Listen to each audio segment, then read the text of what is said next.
Good morning, good afternoon and good evening, जो भी मुझे जब भी सुन रहा है उसके अकॉर्डिंग। ठीक है। सो आज हम लोग अपने जो पेपर 1 होता है हमारा जो सीए फाउंडेशन का, उसका आज हम लोग एक इंट्रोडक्शन लेक्चर पे आए हुए हैं। ठीक है। इंट्रोडक्शन लेक्चर है, हम लोग इसमें समझने जा रहे हैं हमें इस सब्जेक्ट को क्यों पढ़ना होता है। ठीक है।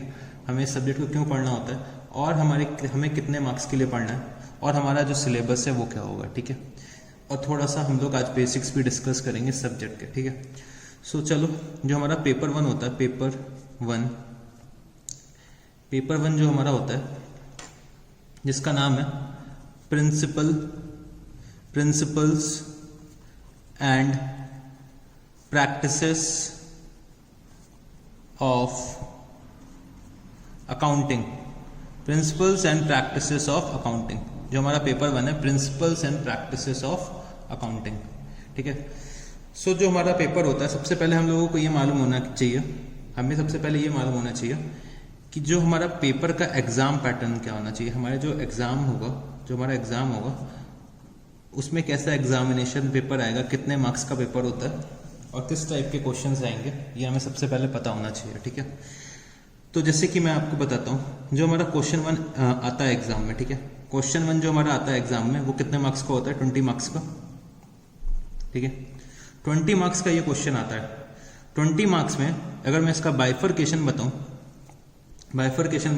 तो 12 मार्क्स का जो होता है, 12 मार्क्स का ट्रू एंड फॉल्स आता है, ट्रू एंड फॉल्स। ठीक है। True and false with reasons, true and false with reasons आता है। ठीक है। True and false with reasons पूछते हैं। बेसिकली 2 मार्क्स के 6 क्वेश्चंस आते हैं, 2 मार्क्स के 6 क्वेश्चंस आते हैं, तो ये 12 मार्क्स का हो जाता है। ठीक है। फिर हमारा क्या होता है, एक 4 मार्क्स का क्वेश्चन आता है, 4 मार्क्स का क्वेश्चन आता है जो एक थ्योरेटिकल क्वेश्चन होता है। ठीक है। थ्योरेटिकल क्वेश्चन ये लोग पूछते हैं। ठीक है। ये किसी भी तरह का क्वेश्चन हो सकता है, हमारे जो सिलेबस है, हमारे करिकुलम से थ्योरी का एक क्वेश्चन पूछ सकते हैं, कि हो सकता है कि रेफरेंसेस पूछ लें। ठीक है। 4 मार्क्स के क्वेश्चन में 2 बार तो इन्होंने सिर्फ यही पूछा है कि डिफरेंस क्या होता है प्रोविजंस एंड कंटिंजेंट लायबिलिटीज में। डिफरेंस क्या होता है प्रोविजंस एंड कंटिंजेंट लायबिलिटीज में, ये क्वेश्चन ये लोग 2 बार पूछ चुके हैं, ये 4 मार्क्स के लिए। ठीक है। और क्या होता है, एक 4 मार्क्स का प्रैक्टिकल क्वेश्चन आ जाता है। ठीक है। 4 मार्क्स का ये क्या आता है, प्रैक्टिकल क्वेश्चन आता है। ठीक है। तो 20 मार्क्स का टोटल क्या हो गया, ये हमारा कंपलसरी क्वेश्चन होता है। ठीक है। इसमें हमारे लिए कोई भी चॉइस नहीं होती है। तो 20 मार्क्स का जो ये हमारा होता है वो कंपलसरी क्वेश्चन होता है। ठीक है।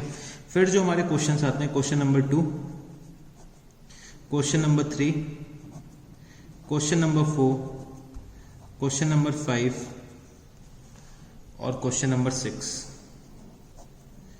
तो ये जो हमारे 5 क्वेश्चंस होते हैं, ठीक है, 5 क्वेश्चंस में से हमें क्या करना होता है, एनी 4 करने होते हैं, एनी फोर। और जो सारे क्वेश्चंस होते हैं इंडिविजुअली 20 मार्क्स ईच होते हैं, 20 मार्क्स ईच। और हमको क्या करना होता है, एनी 4 क्वेश्चंस करने होते हैं। ठीक है। एनी 4 क्वेश्चंस करने होते हैं, तो मतलब 4 × 20 अगर मैं कर दूं तो ये कितना हो गया, 80 मार्क्स। ठीक है। 80 मार्क्स हो गया। ठीक है। तो हमारा जो टोटल पेपर हो जाता है, हमें अटेम्प्ट करना होता है वो कितना होता है, 100 मार्क्स का।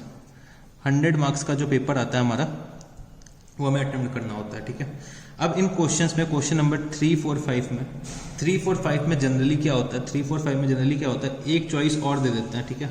एक चॉइस 5 नंबर के क्वेश्चंस में और दे देते हैं कि 2 में से अगर एक 1 और सेकंड में से कोई एक क्वेश्चन करो। ठीक है। तो 5 मार्क्स का एक्स्ट्रा और हमें पेपर मिल जाता है। ठीक है। तो टोटल मिला के अगर मैं देखूं तो कितने का पेपर आ जाता है, कितने मार्क्स का पेपर आता है वो भी मैं देख लेता हूं। टोटल मिला के मेरा कितना हो जाएगा, 20 × 5। ठीक है। 20 × 5 जो मेरा क्या हो गया, जो मेरे को चॉइस मिलती है, प्लस 20 मार्क्स का एक कंपलसरी क्वेश्चन, प्लस 5 मार्क्स का एक एक्स्ट्रा क्वेश्चन आता है। तो टोटल मेरा 125 मार्क्स का पेपर आता है, जिसमें से मेरे को कितना अटेम्प्ट करना होता है, 100 मार्क्स का। ठीक है। कितना मेरे को अटेम्प्ट करना होता है, 100 मार्क्स का। सो हमें 125 में से 100 मार्क्स का पेपर अटेम्प्ट करना होता है। ठीक है। अब अगर मैं मोटा मोटा देखूं तो 125 का, अगर मैं 125 का 80% निकालूं, अगर मैं 125 का 80% निकालूं, कितना निकल के आएगा, 100 मार्क्स। मतलब 125 का जो पेपर आएगा उसमें से मेरे को कितना अटेम्प्ट करना है, 100 मार्क्स का पेपर अटेम्प्ट करना है। ठीक है। और मेरे लिए जो पासिंग मार्क्स होते हैं वो कितने होते हैं, 40 मार्क्स। 40 मार्क्स तो मिनिमम मेरे को लाने ही लाने हैं इस सब्जेक्ट में, ठीक है। और क्या होता है, मैं अगर आपको ये बताऊं कि इस सब्जेक्ट में बच्चे इजीली 80+ स्कोर करते हैं, और ये ऐसा सब्जेक्ट है जो बच्चों की नैया पार लगाता है, ठीक है। जो बच्चों की नैया पार लगाता है, जो बाकी सब्जेक्ट्स में अच्छे नहीं होते, ठीक है। बाकी सब्जेक्ट्स जैसे कि बहुत से बच्चे नॉन मैथ्स होते हैं, नॉन मैथ्स बच्चों के साथ क्या दिक्कत होती है, वो मैथ्स में बहुत ज़्यादा स्कोर नहीं कर पाते। कुछ बच्चे क्या होते हैं, थ्योरी में थोड़ा सा वीक होते हैं, तो उनके लिए क्या होता है, अकाउंट्स उनको पास कराने में बहुत ज़्यादा हेल्प करता है, ठीक है, बहुत ज़्यादा हेल्प करता है। तो जैसे कि 125 में से 100 मार्क्स का पेपर करना होता है, तो बच्चों का यहाँ पे एक क्वेरी आती है, क्या सर हम लोग ये जो 5 क्वेश्चन में से जो 4 करने होते हैं, अगर हम इसमें एक एक्स्ट्रा अटेम्प्ट कर दें, मतलब हम सारे के सारे अगर क्वेश्चंस कर दें, तो क्या हम इन बेस्ट 5 में से बेस्ट 4 लिया जाएगा? बेस्ट 5 में से बेस्ट 4 लिया जाएगा? तो बच्चे नहीं लिया जाएगा, ठीक है। क्यों नहीं लिया जाएगा? क्योंकि इंस्टीट्यूट कहता है कि हम लोग सिर्फ स्टार्टिंग के जो 4 क्वेश्चंस होंगे वही कंसिडर करे जाएंगे। जो आपने लास्ट क्वेश्चन अटेम्प्ट करा उसको हम लोग कंसिडर ही नहीं करेंगे, ठीक है, उसको हम लोग कंसिडर ही नहीं करेंगे। तो कभी भी हमें एग्जाम में एक्स्ट्रा अटेम्प्ट के लिए नहीं जाना है, ठीक है। जनरली इतना टाइम भी नहीं मिलता है कि आप लोग एक्स्ट्रा अटेम्प्ट करो, बट कभी कभी क्या होता है ना, बच्चों को अगर टाइम मिल भी जाता है तो बच्चे क्या करते हैं, एक्स्ट्रा अटेम्प्ट के लिए सोचते हैं। बट मैं बता दूं कि एक्स्ट्रा अटेम्प्ट मत करना, क्योंकि कोई भी उसका फायदा नहीं होने वाला है, सिर्फ आप अपना टाइम वेस्ट कर रहे हो, ठीक है, टाइम वेस्ट कर रहे हो, ठीक है। तो ये हमारा क्या होता है, एग्जाम पैटर्न होता है, ठीक है।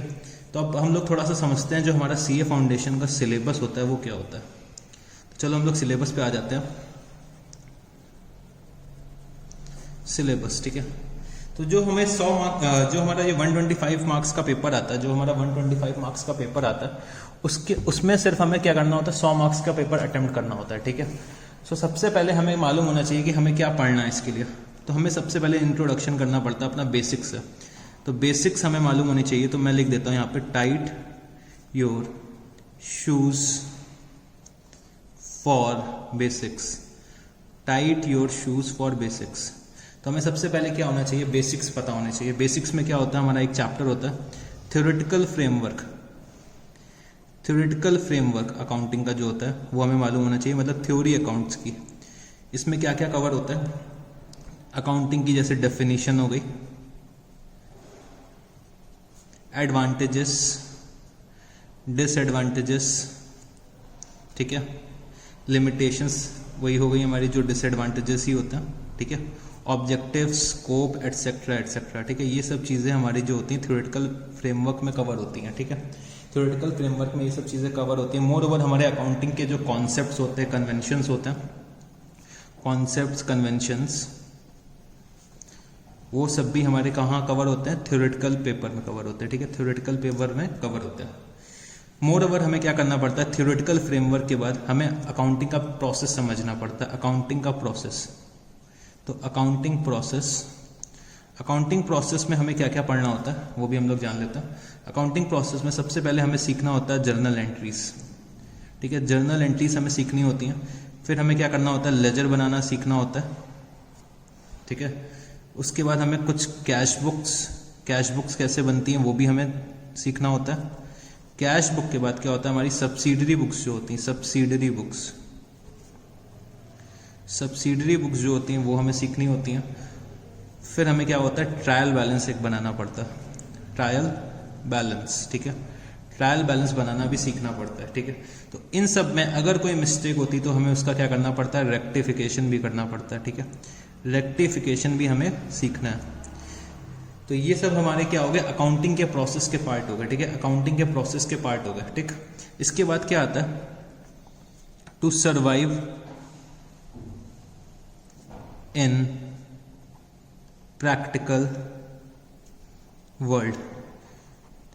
सो हमें प्रैक्टिकल वर्ल्ड में सरवाइव करने के लिए कुछ टॉपिक्स बहुत अच्छे से पता होने चाहिए। कुछ टॉपिक्स हमें प्रैक्टिकल वर्ल्ड्स में सरवाइव करने के लिए बहुत अच्छे से पता होने चाहिए। उनमें से कुछ मैं बता देता हूँ आपको, उनमें से कुछ कौन से हो जाएंगे। एक तो हमारा हो जाएगा bank reconciliation statement, bank reconciliation statement. So जो हमारा बैंक रिकंसिलेशन स्टेटमेंट होता है वो हर ऑर्गेनाइजेशन में बनाया जाता है, ठीक है, हर ऑर्गेनाइजेशन में बैंक रिकंसिलेशन स्टेटमेंट तो जरूर से बनाया ही जाता है, ठीक है। बैंक रिकंसिलेशन स्टेटमेंट ऐसा कोई ऑर्गेनाइजेशन नहीं जहाँ पे ना बनाया जाता हो, ठीक है। तो चलो मोर ओवर क्या आता है, एक टॉपिक हमें सीखना होता है इन्वेंट्रीज, इन्वेंट्रीज हमारे बिजनेस के क्या होते हैं, एसेट्स होते हैं, हमारे जो बिजनेस का स्टॉक होता है जिसमें हम लोग डील करते हैं, जिसमें हम लोग ट्रेड करते हैं, उसको इन्वेंट्रीज बोलते हैं। तो हर ऑर्गेनाइजेशन में क्या होती है, इन्वेंट्रीज तो होती ही होती हैं, क्योंकि जिस चीज़ का बिजनेस कर रहे हैं वो तो उस चीज़ का स्टॉक तो मेरे पास रहता ही होगा। तो उस स्टॉक का कैसे हमें ट्रीटमेंट करना है अपने बुक्स में, हमारे अकाउंटिंग की बुक्स में, वो हम लोग कहाँ सीखते हैं, इन्वेंट्रीज में, ठीक है, इन्वेंट्रीज में। उसके बाद जो हमारा अगला टॉपिक होता है वो होता है डेप्रीसिएशन, ठीक है, डेप्रीसिएशन हम भी हमें सीखना पड़ता है, क्योंकि हमारे बिजनेस में एसेट्स तो जरूर से होता है, ठीक है। हमारे बिजनेस में जो एसेट्स होते हैं उन्हें हमें क्या करना पड़ता है, डेप्रीशिएट करना पड़ता है। जैसे जैसे वो एसेट्स यूज होते रहते हैं उनकी वैल्यू कम होती रहती है। तो हमें क्या करना होता है, डेप्रीसिएशन भी हर बिजनेस में आपको दिखेगा कि हर बिजनेस में आपको डेप्रीसिएशन चार्ज करना पड़ता है। तो ये बेसिकली 3 टॉपिक्स ऐसे हैं जो हमें प्रैक्टिकल वर्ल्ड में बहुत ज़्यादा देखने को मिलेंगे, ठीक है, प्रैक्टिकल वर्ल्ड में बहुत ज़्यादा देखने को मिलेंगे, ठीक है। इसके अलावा और क्या क्या टॉपिक्स होते हैं वो भी हम लोग फटाफट डिस्कस कर लेते हैं। इसके अलावा जो जो टॉपिक्स होते हैं, तो कुछ स्पेशल नेचर के स्पेशल नेचर के टॉपिक्स होते हैं। तो स्पेशल टॉपिक्स, जो स्पेशल टॉपिक्स हमारे होते हैं वो कौन कौन से होते हैं। एक होता है हमारा bills of exchange, bills of exchange एक होता है, ठीक है। फिर हमारा जो अगला टॉपिक होता है वो होता है कंसाइनमेंट अकाउंट्स,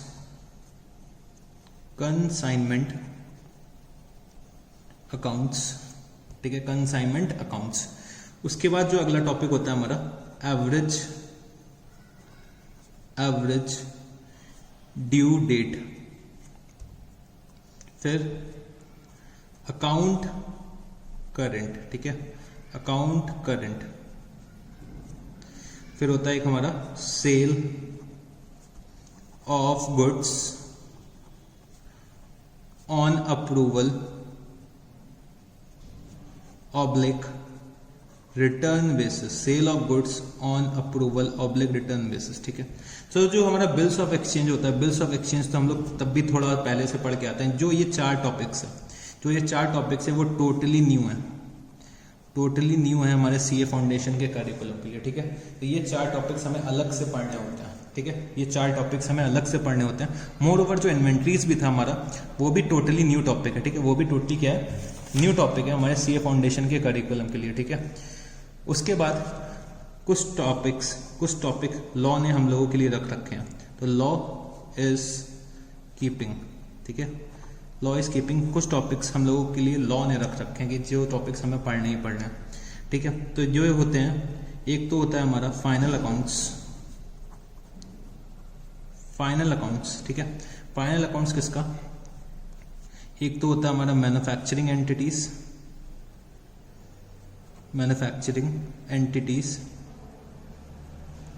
एक हमारा होता है नॉन मैन्युफैक्चरिंग एंटिटीज, ठीक है। एक होता है हमारा मैन्युफैक्चरिंग एंटिटीज, एक होता है हमारा नॉन मैन्युफैक्चरिंग एंटिटीज, ठीक है। एक होता है हमारा मैन्युफैक्चरिंग एंटिटीज, दूसरा हमारा नॉन मैन्युफैक्चरिंग एंटिटीज। फिर हमारा आता है क्या, पार्टनरशिप अकाउंट्स।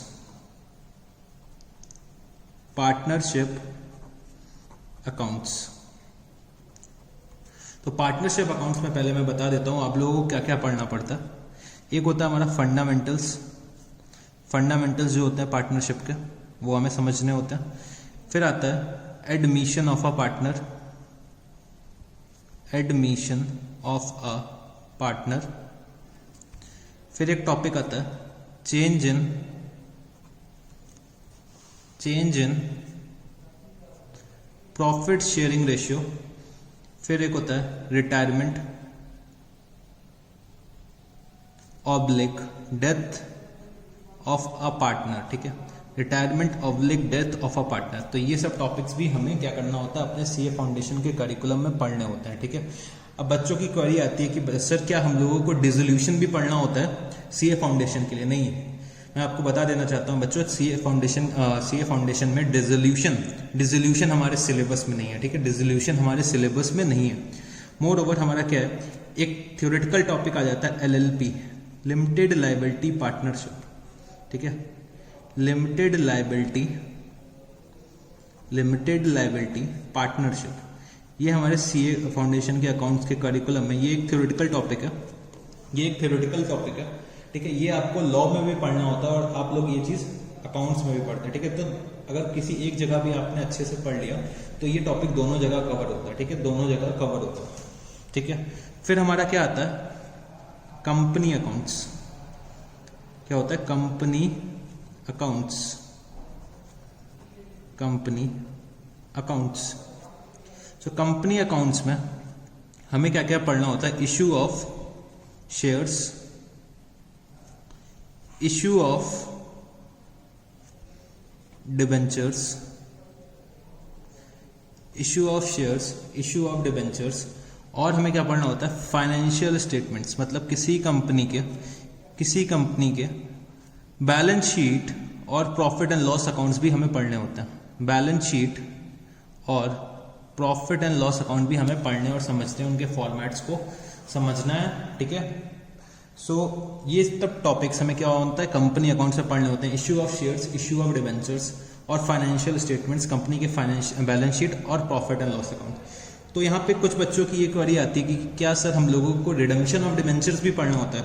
तो मैं आपको बता देता हूँ कि रिडम्पशन ऑफ डिबेंचर्स भी हमारे सिलेबस में नहीं है, ठीक है। तो क्या सर हम लोगों को जो फाइनेंशियल स्टेटमेंट्स में क्या कैश फ्लो पढ़ना होता है, तो बच्चे कैश फ्लो भी हमारे सिलेबस में नहीं है, ना ही हमारे सिलेबस में कंपैरेटिव और कॉमन साइज स्टेटमेंट है, ठीक है। ना ही हमारे सिलेबस में कंपैरेटिव या फिर कॉमन साइज स्टेटमेंट भी हमारे सिलेबस में नहीं है, ठीक है। फिर जो हमारा जो लास्ट टॉपिक बचता है वो क्या होता है, not for profit making organisations, ठीक है, not for profit making organisations, NPO, ठीक है, एनपीओ भी हमारे सिलेबस में। सो ये इतना हमारा सिलेबस है जो सीए फाउंडेशन का है और ये हमें इतना कवर करते हुए चलना है, ठीक है। हमारे पास जनरली 4 से 5 महीने होते हैं, 4 से 5 महीने होते हैं और 4 से 5 महीने के अंदर हमें ये पूरा का पूरा सिलेबस कवर करना होता है। तो क्या सर हमें सिंगल एंट्री भी पढ़ना होता है, तो बच्चे सिंगल एंट्री भी हमारे सिलेबस में अभी के लिए नहीं है, ठीक है। सिंगल एंट्री भी हमारे सिलेबस में नहीं है, बस हमें इतने टॉपिक्स पढ़ने होते हैं, ठीक है। इतने टॉपिक्स में मैक्सिमम टॉपिक्स जो होते हैं आपके क्लास 11th और 12th में कवर हो चुके होते हैं, क्लास 11th और 12th में कवर हो चुके होते हैं। और हमें क्या करना होता है, इन टॉपिक्स को दोबारा से पढ़ना होता है, एक नए नज़रिए से पढ़ना होता है, ठीक है। क्योंकि क्लास 12th 11th और 12th का जो स्टैंडर्ड होता है वो सीए के स्टैंडर्ड से बहुत कम होता है, ठीक है। जो सीए का स्टैंडर्ड होता है वो थोड़ा सा हायर होता है क्लास 11th और 12th के स्टैंडर्ड से, ठीक है। तो हमें अब अपने आप को सीए फाउंडेशन के हिसाब से अपने आप को प्रिपेयर करना है, ठीक है। सीए फाउंडेशन के हिसाब से अपने आप को प्रिपेयर करना है। तो अभी तक हम लोगों ने 2 चीज़ें मोटा मोटा डिस्कस कर लिया है कि हमारे एग्जाम का पैटर्न क्या होता है और हमें क्या पढ़ना है, अपने कितना सिलेबस पढ़ना है अपने जो एग्ज़ाम में अटेम्प्ट करने के लिए। एग्ज़ाम में जो 100 मार्क्स का सिलेबस 100 मार्क्स का पेपर आएगा उसके लिए हमें कितना पढ़ना होगा वो सब हम लोगों ने डिस्कस कर लिया, ठीक है। तो क्या सर हम लोग ये इतना सारा सिलेबस 4 से 5 महीने में कवर कर लेंगे? तो हाँ बच्चे, हाँ बहुत आराम से कर लेंगे, पहले भी करते हैं और अभी भी कर लेंगे, ठीक है। कोई भी दिक्कत नहीं आने वाली है, ठीक है। क्योंकि 11th और 12th में क्या होता है, 11th और 12th में बहुत आराम से सिलेबस कराया जाता है, ठीक है। बहुत आराम से कराया जाता है। हम लोग भी आराम से ही करेंगे, बिल्कुल परेशान होने वाली बात नहीं है, ठीक है। आराम से हमारा सिलेबस 4 से 5 महीने के अंदर फिनिश हो जाएगा। अच्छा बच्चे, एक चीज़ और मैं आपको बता देता हूँ कि जो ये हमारा 20 मार्क्स का क्वेश्चन होता है इसमें कुछ कॉम्बिनेशंस बनते हैं, जैसे कि 10 + 10 के क्वेश्चन आ सकते हैं, 12 + 4 + 4 के क्वेश्चन आ सकते हैं, 12 + 8 का क्वेश्चन आ सकता है, 20 मार्क्स का इंडिविजुअल क्वेश्चन आ सकता है, या फिर 10 + 5 + 5 ऐसे कुछ भी करके कॉम्बिनेशंस बना के हमसे क्वेश्चंस पूछ सकते हैं ये लोग एग्जाम में, ठीक है।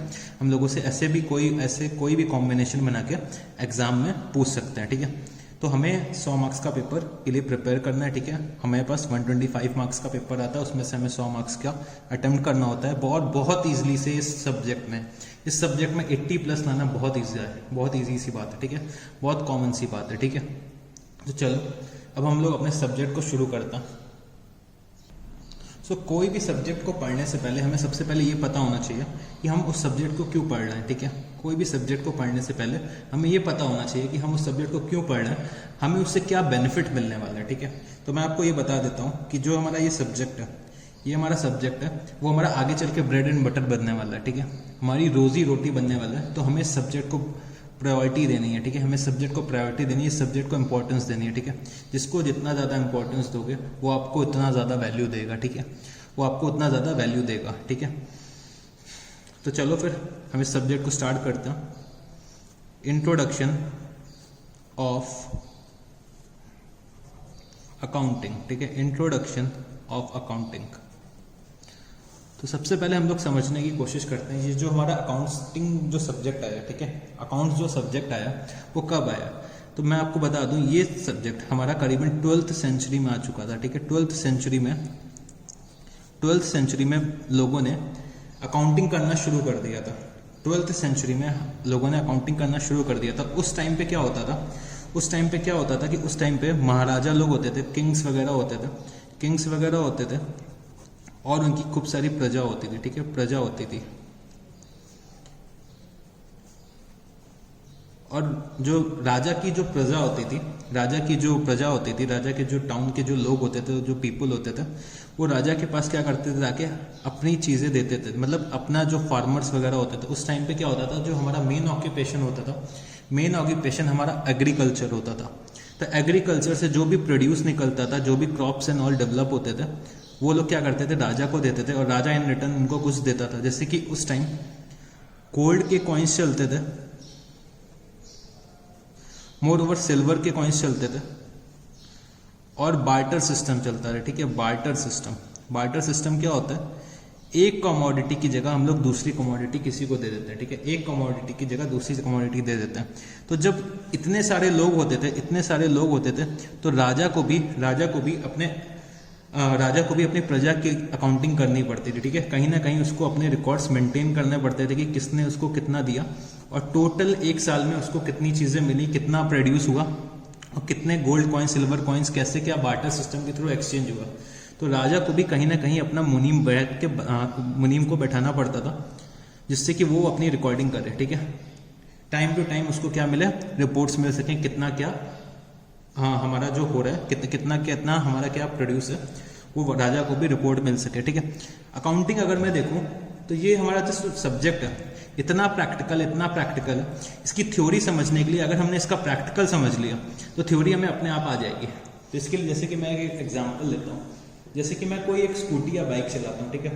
स्कूटी या बाइक चलाने के लिए मैनुअल आती है, ये इस मैनुअल को पढ़ो और आप स्कूटी और बाइक चलाना सीख जाओ। तो अगर मैं उस मैनुअल को पढ़ता हूँ तो मेरे को उस मैनुअल को पढ़ के कुछ भी नहीं समझ में आता। जब मैं उस मैनुअल को पढ़ूंगा तो मेरे को उस मैनुअल को पढ़ के कुछ भी नहीं समझ में आता। अगर मैं स्कूटी और बाइक प्रैक्टिकली एक बार चला के देख लूँ, तो 3 दिन में मैं उसकी पूरी बुक लिख सकता हूँ। तो यही चीज़ हमारे अकाउंट्स के साथ भी होता है। अकाउंट्स में क्या है कि अगर हमने प्रैक्टिकल में महारत हासिल कर ली तो थ्योरी तो हम अपने आप ही बना के लिख सकते हैं, बट कुछ चीज़ें ऐसी होती है कि हमें थ्योरी पहले डिस्कस करनी पड़ती है, जिससे कि हम लोगों के लिए प्रैक्टिकल आसान बन जाए, ठीक है, प्रैक्टिकल आसान बन जाए। तो अगर मैं देखूं तो जैसे कि एक चाय वाला भी होता है, ठीक है। चाय वाला होता है वो अपना ऐसे छोटा सा ठेला लेके चलता है, ठीक है। ठेले पे क्या करता है, वो कुछ चाय की पत्ती लेके आता होगा, टी लेकर आता होगा, ठीक है। कुछ शुगर की ज़रूरत पड़ती होगी, गैस एंड स्टोव की ज़रूरत पड़ती होगी, ठीक है, और कुछ वाटर एंड ऑल ये सब चीज़ें वो रखता होगा, ठीक है।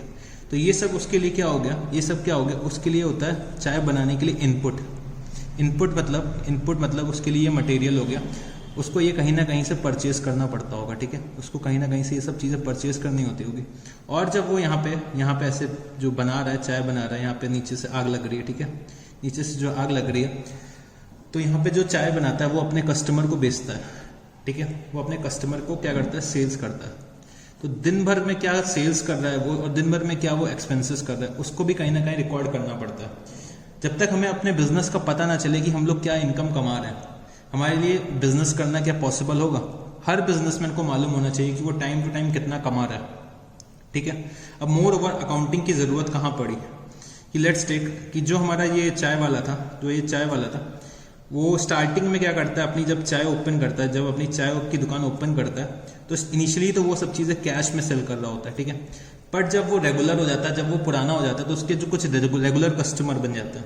तो रेगुलर कस्टमर उससे क्या कहते हैं कि आप लोग वीकली हम लोग क्या करेंगे, अपने जो हमने जो आपसे चाय खरीदी, हमने आपसे जो चाय खरीदी उसका हम लोग वीकली सेटलमेंट करेंगे, ठीक है, वीकली सेटलमेंट करेंगे। सिमिलरली जिससे वो परचेज करके लाता होगा, पहले वो कैश में परचेज करता होगा, बट जब वो रेगुलर बन जाता है तो उसका क्या करता है, वीकली उनका भी सेटलमेंट करने लगा होगा। अब वीकली सेटलमेंट के लिए अब वो डेली बेसिस में परचेज कर रहा है तो उसको कहीं ना कहीं तो अपनी चीज़ें लिखनी पड़ेंगी ना, कहीं ना कहीं तो अपनी चीज़ें नोट डाउन करेगा कि उसने कोई चीज़ किसी से कितने में खरीदी और कोई चीज़ किसी से कितने में सेल ऑफ करी। ये इसको पता होना चाहिए, ये इसको पता होना चाहिए, क्योंकि जो हमारी ह्यूमन मेमोरी होती है वो बहुत ज़्यादा रिटेन नहीं कर पाती है। अगर जो छोटी छोटी चीज़ें होती है वो हम लोग क्या करते हैं, भूल जाते हैं, ठीक है, हम लोग भूल जाते हैं। तो इसके लिए हम लोग क्या करते हैं, अपने रिकॉर्ड्स मेंटेन करते हैं, हम उसको अकाउंट फॉर करते हैं, उसको रिकॉर्ड करते हैं, ठीक है, अपने बुक्स ऑफ अकाउंट्स में कहीं ना कहीं हम उसको नोट डाउन करते हैं, ठीक है। तो सिमिलरली ये चाय वाला भी ये सब चीज़ें नोट डाउन करता होगा, और जब हमारा वीकेंड आता होगा तो देख लेता होगा टोटल कितनी परचेज करी है, टोटल कितनी सेल्स करी है, और अल्टीमेटली जाके उसका सेटलमेंट कर देता होगा। मोर ओवर जो ये सब चीज़ें रिकॉर्ड फॉर करी हैं कि कितने खर्चे किए और कितनी इनकम हुई, उसके बेसिस में वो अपना प्रॉफिट या लॉस भी निकाल लेता होगा। तो हर बिजनेसमैन को पता होना चाहिए कि हमारा प्रॉफिट हो रहा है क्या लॉस हो रहा है, ठीक है। तो जो हमारा जैसे चाय वाला है वो कभी भी आप देखिएगा, किसी भी दुकान में आप जाएंगे, जैसे आप एक नॉर्मल राशन की दुकान में जाएंगे, राशन वाले के पास, ठीक है, उसकी ये शॉप है, और ये देखिए काउंटर लगा हुआ है, ये काउंटर लगा हुआ है, वो यहाँ पीछे खड़ा हुआ है, ठीक है, यहाँ पे खड़ा हुआ है और वो अपनी शॉप में है। वो भी क्या करेगा, जब आप लोग नए होते तो वो भी आप लोगों को कैश में बेचेगा, ठीक है, कैश में सेल ऑफ करेगा। पर जब हम लोग पुराने होते चले जाते हैं तो हमारा क्या होता है, एक रिलेशनशिप उससे क्रिएट हो जाता है। जब हमारा रिलेशनशिप क्रिएट हो जाता है तो हम लोग चीज़ें क्या करने लगते हैं, क्रेडिट पे लेने लगते हैं। क्रेडिट पे लेने लगते हैं तो वो क्या करता होगा, कभी आपने देखा होगा एक रजिस्टर मेंटेन करता है, उस रजिस्टर में लिख लेता है कि इस कस्टमर को मैंने इतना मटेरियल दिया हुआ है और इस रेट पे दिया हुआ है, जिसका सेटलमेंट क्या होना है, फ्यूचर में होना है। तो इसी वजह से अकाउंट्स की नेसेसिटी ज़रूरत हुई कि हमें चीज़ों को याद रखने के लिए चीज़ें अकाउंट फॉर करनी पड़ी, ठीक है। अब जैसे कि कोई ट्रांजैक्शन मैंने 1 मंथ पहले किया होगा तो शायद मेरे को आज याद ना हो, बट अगर मैंने उसको अकाउंट फॉर कर रखा है, उसको मैंने रिकॉर्ड कर रखा है, तो मैं क्विकली अपने रजिस्टर को ओपन करूंगा, उसको देख के बता दूंगा मैंने ये ट्रांजैक्शन किया था, ठीक है। और सिमिलरली हर बिजनेसमैन को क्या होना चाहिए, अपने प्रॉफिट और लॉस का पता होना चाहिए। इसलिए हमें क्या करना पड़ता है, बुक्स ऑफ अकाउंट्स मेंटेन करने की, अकाउंटिंग करने की जरूरत पड़ती है, ठीक है। इसीलिए हमें अकाउंटिंग करने की जरूरत पड़ती है। अगर मैं एक रिक्शे वाले को ही क्यों ना देख लूँ, एक रिक्शे वाले को ही क्यों ना देख लूँ, अगर रिक्शा वाला जो है, लेट्स से आजकल ई रिक्शे बहुत चलते हैं, तो ई रिक्शा में ये छोटा सा बना देता हूँ, ठीक है। ई रिक्शे में यहाँ पे ड्राइवर बैठा होता है, यहाँ पे ड्राइवर बैठ के ऐसे चला रहा होता है, ठीक है। मेरी आर्ट पे मत जाइएगा क्योंकि मेरी आर्ट बहुत ही ख़राब है, ठीक है, बट जितनी आर्ट मेरी ख़राब है उतनी अच्छी मेरी अकाउंटिंग है, ठीक है। तो जैसे कि ये जो हमारा ई रिक्शा वाला है, ठीक है, ई रिक्शा वाला देखता है कि दिन भर में मैंने कितने एक्सपेंसेस किए होंगे, ठीक है, दिन भर में मैंने कितने एक्सपेंसेस किया और दिन भर में मैंने कितना रेवेन्यू कमाया, रेवेन्यू मतलब इनकम कमाई, कितना पैसा मेरे को रिसीव हुआ और कितने खर्चे मैंने किए, तो वो मैं अपना क्या डेली बेसिस में प्रॉफिट एंड लॉस निकाल लेता हूँ। तो अकाउंटिंग का मेन पर्पस ही क्या है, हमें पता होना चाहिए। अकाउंटिंग हम लोग क्यों करते हैं, क्योंकि हमें पता चले कि हमें हमारे बिजनेस से क्या प्रॉफिट है, क्या लॉस हमें अराइज होने वाला है, ठीक है। अगर हमें पता ना चले कि हम लोग क्या कमा रहे हैं या क्या गवा रहे हैं, क्या हमारा प्रॉफिट है क्या लॉस है, तो हमें बिजनेस करके क्या मिल जाएगा, ठीक है। तो ये हमें ये प्रॉफिट ही लॉस ही हमारे लिए क्या होता है, मोटिवेशन फैक्टर होता है। कोई भी बिजनेसमैन के लिए, कोई भी बिजनेस के लिए ये मोटिवेशन फैक्टर होता है, या तो प्रॉफिट हो या लॉस हो। अगर लॉस होता है तो बिजनेसमैन डिसाइड करता है कि अपना बिजनेस शायद बंद कर दें या फिर हम उसको कैसे इंप्रूव ऑन कर सकते हैं, ठीक है। प्रॉफिट अगर आता है तो हम लोग और फोकस करते हैं कि हम लोग और कितना ज़्यादा से ज़्यादा प्रॉफिट कमा सकें, ठीक है, ज़्यादा से ज़्यादा प्रॉफिट हम लोग अर्न कर सकें। तो ये होता है हमारा रेवेन्यू, ये होता है हमारे एक्सपेंसेस। तो हर बिजनेसमैन, छोटा से छोटा बिजनेसमैन, बड़े से बड़ा बिजनेसमैन अकाउंटिंग इसीलिए करता है जिससे कि वो अपने profit and loss account derive कर सके। क्या क्या ट्रांजैक्शंस हुए, कितने ट्रांजैक्शंस हुए, ठीक है, वो सब अपने बुक्स ऑफ अकाउंट में रिकॉर्ड करेगा, जिससे कि क्या हो, उसको फ्यूचर पर्पस के लिए काम है, ठीक है। तो इतना सा थोड़ा सा इंट्रोडक्शन मेरे ख्याल से काफ़ी चीज़ें आप लोगों को समझ आ रही होंगी, क्योंकि हम लोग क्यों अकाउंटिंग करते हैं, ठीक है। ये सब चीज़ें आप लोगों को समझ में आ रही होंगी, ठीक है। तो चलो हम लोग थोड़ा सा और आगे बढ़ते हैं। अब हमें ये पता होना चाहिए हमारे क्या क्या बिजनेस के ट्रांजैक्शंस होते हैं, और क्या बिजनेस के इवेंट्स होते हैं, बिजनेस के क्या ट्रांजैक्शंस होते हैं और क्या बिजनेस के इवेंट्स होते हैं। तो ट्रांजैक्शंस के लिए मैं थोड़ा सा आप लोग लिख लीजिए मेरे साथ, performance of an act, performance of an act और एग्रीमेंट, ठीक है, परफॉर्मेंस ऑफ एन एक्ट और एग्रीमेंट, ठीक है। वेयर इवेंट क्या होता है, अ हैपनिंग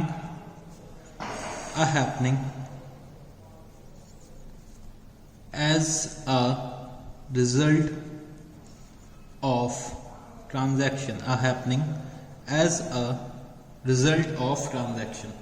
इवेंट्स क्या होते हैं, a happening as a result of transaction, और ट्रांजैक्शंस हमारे क्या होते हैं, परफॉर्मेंस ऑफ एन एक्ट और एग्रीमेंट, ठीक है। तो चलो छोटा सा एक एग्जांपल लेते हैं, ठीक है, एक छोटा सा एग्जांपल लेते हैं और इसको समझने की कोशिश करते हैं, ठीक है। मेरा एक बिजनेस है, ठीक है, ये मेरा बिजनेस है, ये मेरा एक बिजनेस है, तो इसको मैं बी नाम से डिनोट कर देता हूँ, और ये मैं हूँ, ठीक है, इस बिजनेस का मालिक मिस्टर एक्स, ठीक है, मैं मिस्टर एक्स हूँ, इस बिजनेस का मालिक, और ये मेरा बिजनेस है, ठीक है। सो जब हमें बिजनेस के जो मालिक को, सबसे पहले मैं बता देता हूँ कि क्या बोला जाता है, बिजनेस के जो मालिक होता है उसको हम लोग प्रोपराइटर बोलते हैं, ठीक है, प्रोपराइटर। अगर इंडिविजुअल एक मालिक है, ठीक है, सिर्फ एक सिंगल मालिक है, तो उसको हम लोग क्या बोलते हैं, प्रोपराइटर, ठीक है। तो ये प्रोपराइटर जो होता है वो सारे के बिजनेस के एक्ट्स परफॉर्म करने के लिए जिम्मेदार होता है, ठीक है। जो सारे के सारे एक्ट्स ये क्या करता है, बिजनेस के ऑन बिहाफ करता है, ठीक है। तो क्या करा इन्होंने, मिस्टर एक्स ने एक क्या करा कि कुछ गुड्स परचेज करे, ठीक है, कुछ गुड्स परचेज करे, ठीक है, गुड्स जिनमें वो डील करने जा रहा है। लेट्स टेक कि अगर ये मोबाइल परचेज करता है तो इसके लिए क्या हो गया, मोबाइल गुड्स हो गए, ठीक है। मोबाइल्स में अगर डीलिंग करता है, मोबाइल्स परचेज और सेल करता है। अगर ये पेन ये परचेज और सेल करता है तो उसके लिए क्या होगा, ये गुड्स हो गए। अगर फर्नीचर वो परचेज और सेल करता है तो उसके लिए क्या हो गया, गुड्स फर्नीचर हो गए, ठीक है। अब इन्होंने क्या करा, कुछ गुड्स खरीदे, ठीक है, कुछ गुड्स परचेज करे। तो लेट्स से इन्होंने कुछ बिजनेस में कैश लगाया होगा इनिशियली, जिसके थ्रू उनके पास कुछ पैसा आ जाए, ठीक है। तो अभी कैश मान लेते हैं, चलो 5 लाख रुपीस लगा रखा है, ठीक है, 5 लाख रुपीस का कैपिटल इन्वेस्ट कर रखा है, कुछ कैश इन्वेस्ट कर रखा है बिजनेस में, ठीक है। बिजनेस को स्टार्ट करने के लिए कुछ कैश चाहिए होता है, ठीक है। तो चलो फिर आते हैं हम लोग, इन्होंने क्या करा, कुछ गुड्स परचेज करे। लेट्स टेक गुड्स परचेज करे इन्होंने 2 लाख रुपीस के, ठीक है, 2 लाख रुपीस के गुड्स परचेज करे, 2 लाख रुपीस के गुड्स परचेज करे।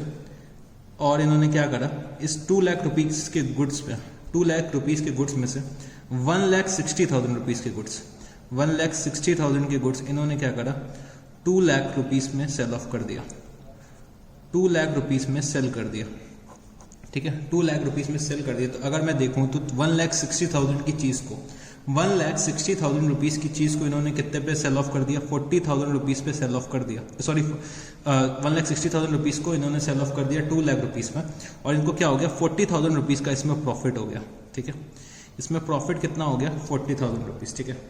अब मैं इसमें ये जानना चाहता हूँ कि क्या क्या हमारे बिजनेस के ट्रांजैक्शंस हैं और क्या क्या हमारे बिजनेस के इवेंट्स हैं, ठीक है। तो सबसे पहले हम लोग समझते हैं, जो हम लोग कैश लेकर जा रहे हैं बिजनेस में, जो हम लोग कैश लेकर जा रहे हैं वो हमारे बिजनेस के लिए क्या हो गया, एक ट्रांजैक्शन हो गया, ठीक है। एक बिजनेस के लिए हमारे क्या हो गया, ट्रांजैक्शन हो गया। जो हमने गुड्स परचेज करे, ठीक है, गुड्स परचेज करे, ये भी हमारा क्या हो गया, एक बिजनेस का ट्रांजैक्शन हो गया, ठीक है। जो हमने गुड्स सेल करे, ये भी मेरे बिजनेस का एक क्या हो गया, ट्रांजैक्शन हो गया, ठीक है। और जो ये 40,000 रुपीस का प्रॉफिट हुआ है, जो ये 40,000 रुपीस का क्या हुआ, ये मेरे बिजनेस के लिए एक इवेंट हो गया। सर ये प्रॉफिट इवेंट कैसे हो गया, बच्चे एक बार फिर से डेफिनेशन पढ़िएगा इवेंट्स की। A happening as a result of transaction, कोई ऐसी घटना हुई ट्रांजैक्शन की वजह से। अगर ये ट्रांजैक्शन ही ना होता, तो ये कभी प्रॉफिट निकल के आता नहीं आता ना।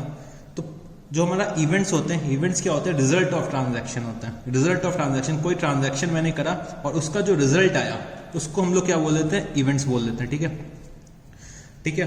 तो सिमिलरली जो मैंने यहाँ पे 2 लाख रुपए के गुड्स, 2 लाख रुपए के गुड्स में से 1,60,000 रुपीस के मैंने क्या करा था, सेल ऑफ कर दिया था।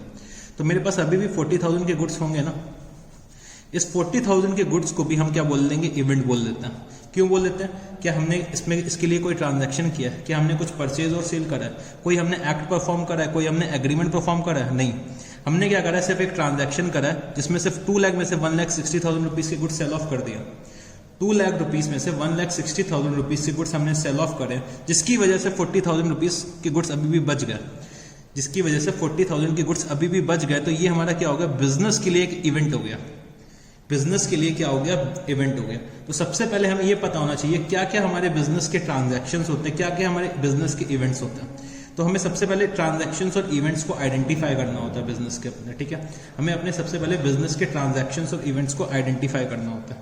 अच्छा सर, आपने ये एग्जांपल समझाया, हमें समझ में आ गया कि क्या क्या ट्रांजैक्शंस होते हैं और क्या क्या इवेंट्स होते हैं, ठीक है। क्या क्या ट्रांजैक्शंस होते हैं और क्या क्या इवेंट्स होते हैं।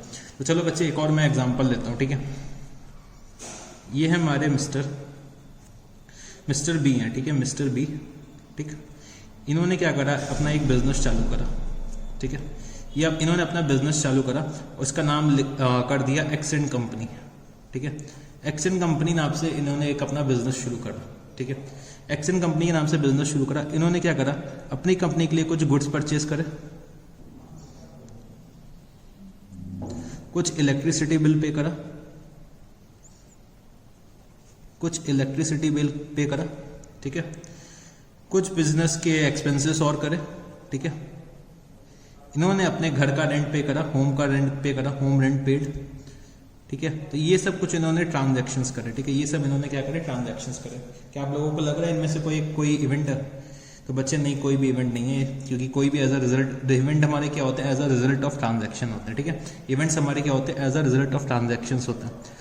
तो जैसे कि ये हमने गुड्स परचेज करे, इलेक्ट्रिसिटी बिल पे करा, एक्सपेंसेस करें, तो कोई मेरे को ये बता सकते हो कि इसमें से बिजनेस के ट्रांजैक्शंस कौन कौन से, बिजनेस के, अगर मैं बिजनेस के ट्रांजैक्शंस देखूं तो ये हैं, ठीक है। ये हमारे क्या है, बिजनेस के ट्रांजैक्शंस है, बिजनेस के ट्रांजैक्शंस है। और जो हमारा जो होम रेंट पेड है, होम रेंट पेड हमारा क्या है, पर्सनल है, पर्सनल ट्रांजैक्शन है, ठीक है, पर्सनल ट्रांजैक्शन है। तो हमें क्या करना होता है, अपने बिजनेस के ट्रांजैक्शंस को अपने बुक्स ऑफ अकाउंट्स में अकाउंट फॉर करना पड़ता है। बुक्स ऑफ अकाउंट्स में हम लोग कौन से अपने ट्रांजैक्शंस रिकॉर्ड करेंगे, बिजनेस के ट्रांजैक्शंस। पर्सनल लेवल के ट्रांजैक्शंस कभी भी हम लोग अपने बुक्स ऑफ अकाउंट में रिकॉर्ड फॉर नहीं करेंगे। तो सर, हम लोगों ने एक कोई शब्द सुन रखा था कि कुछ ड्राइंग्स होती हैं, तो ड्राइंग्स बेटा वो जो होती है वो अपने बिजनेस से पैसा निकाल के ले जा रहा है। अब ये जो पर्सनल ट्रांजैक्शन कर रहा है, कभी भी बिजनेस में हम लोग पर्सनल ट्रांजैक्शन को रिकॉर्ड शो नहीं करते, हम लोग उसको एज अ ड्राइंग निकालते हैं कि प्रोप्राइटर लेकर जा रहा है, वो अपने पर्सनल नेचर के एक्सपेंसेस के लिए लेकर जा रहा है। मोर ओवर हमें ये भी नहीं पता है कि जो होम रेंट पेड है, हो सकता है उसने अपने कहीं पर्सनल पैसे से दे रखा हो, बिजनेस के पैसे से ना पे कर रखा हो, ठीक है। अगर बिजनेस के पैसे से पे करता है तब वो ड्राइंग्स होती है ना, तब वो ड्राइंग्स होती हैं। बट वो ये हमारा क्या है, टोटली पर्सनल नेचर का ट्रांजैक्शन है। तो सबसे पहले हमें क्या आइडेंटिफाई करना होता है, हमारे जो बिजनेस के ट्रांजैक्शंस हैं वो हमें अपने बुक्स ऑफ अकाउंट्स में रिकॉर्ड फॉर करने पड़ते हैं, ठीक है।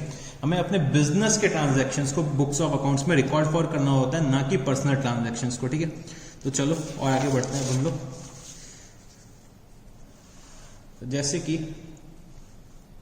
बिजनेस ट्रांजैक्शंस के बारे में थोड़ा सा लिख लेते हैं अब हम लोग। Business transactions,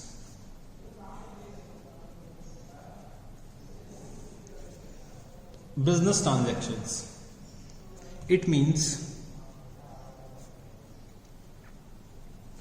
a financial transaction, it means a financial transaction entered into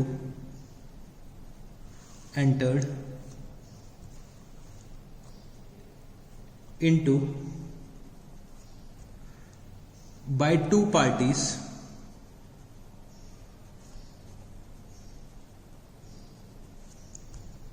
and recorded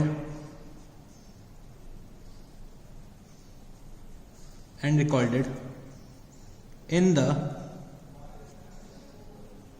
books of account, and recorded in the books of accounts, ठीक है। It is expressed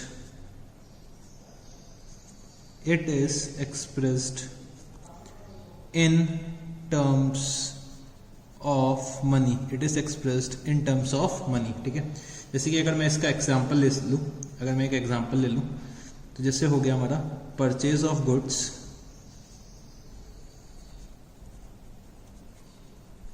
cell of goods, rent paid, salary paid,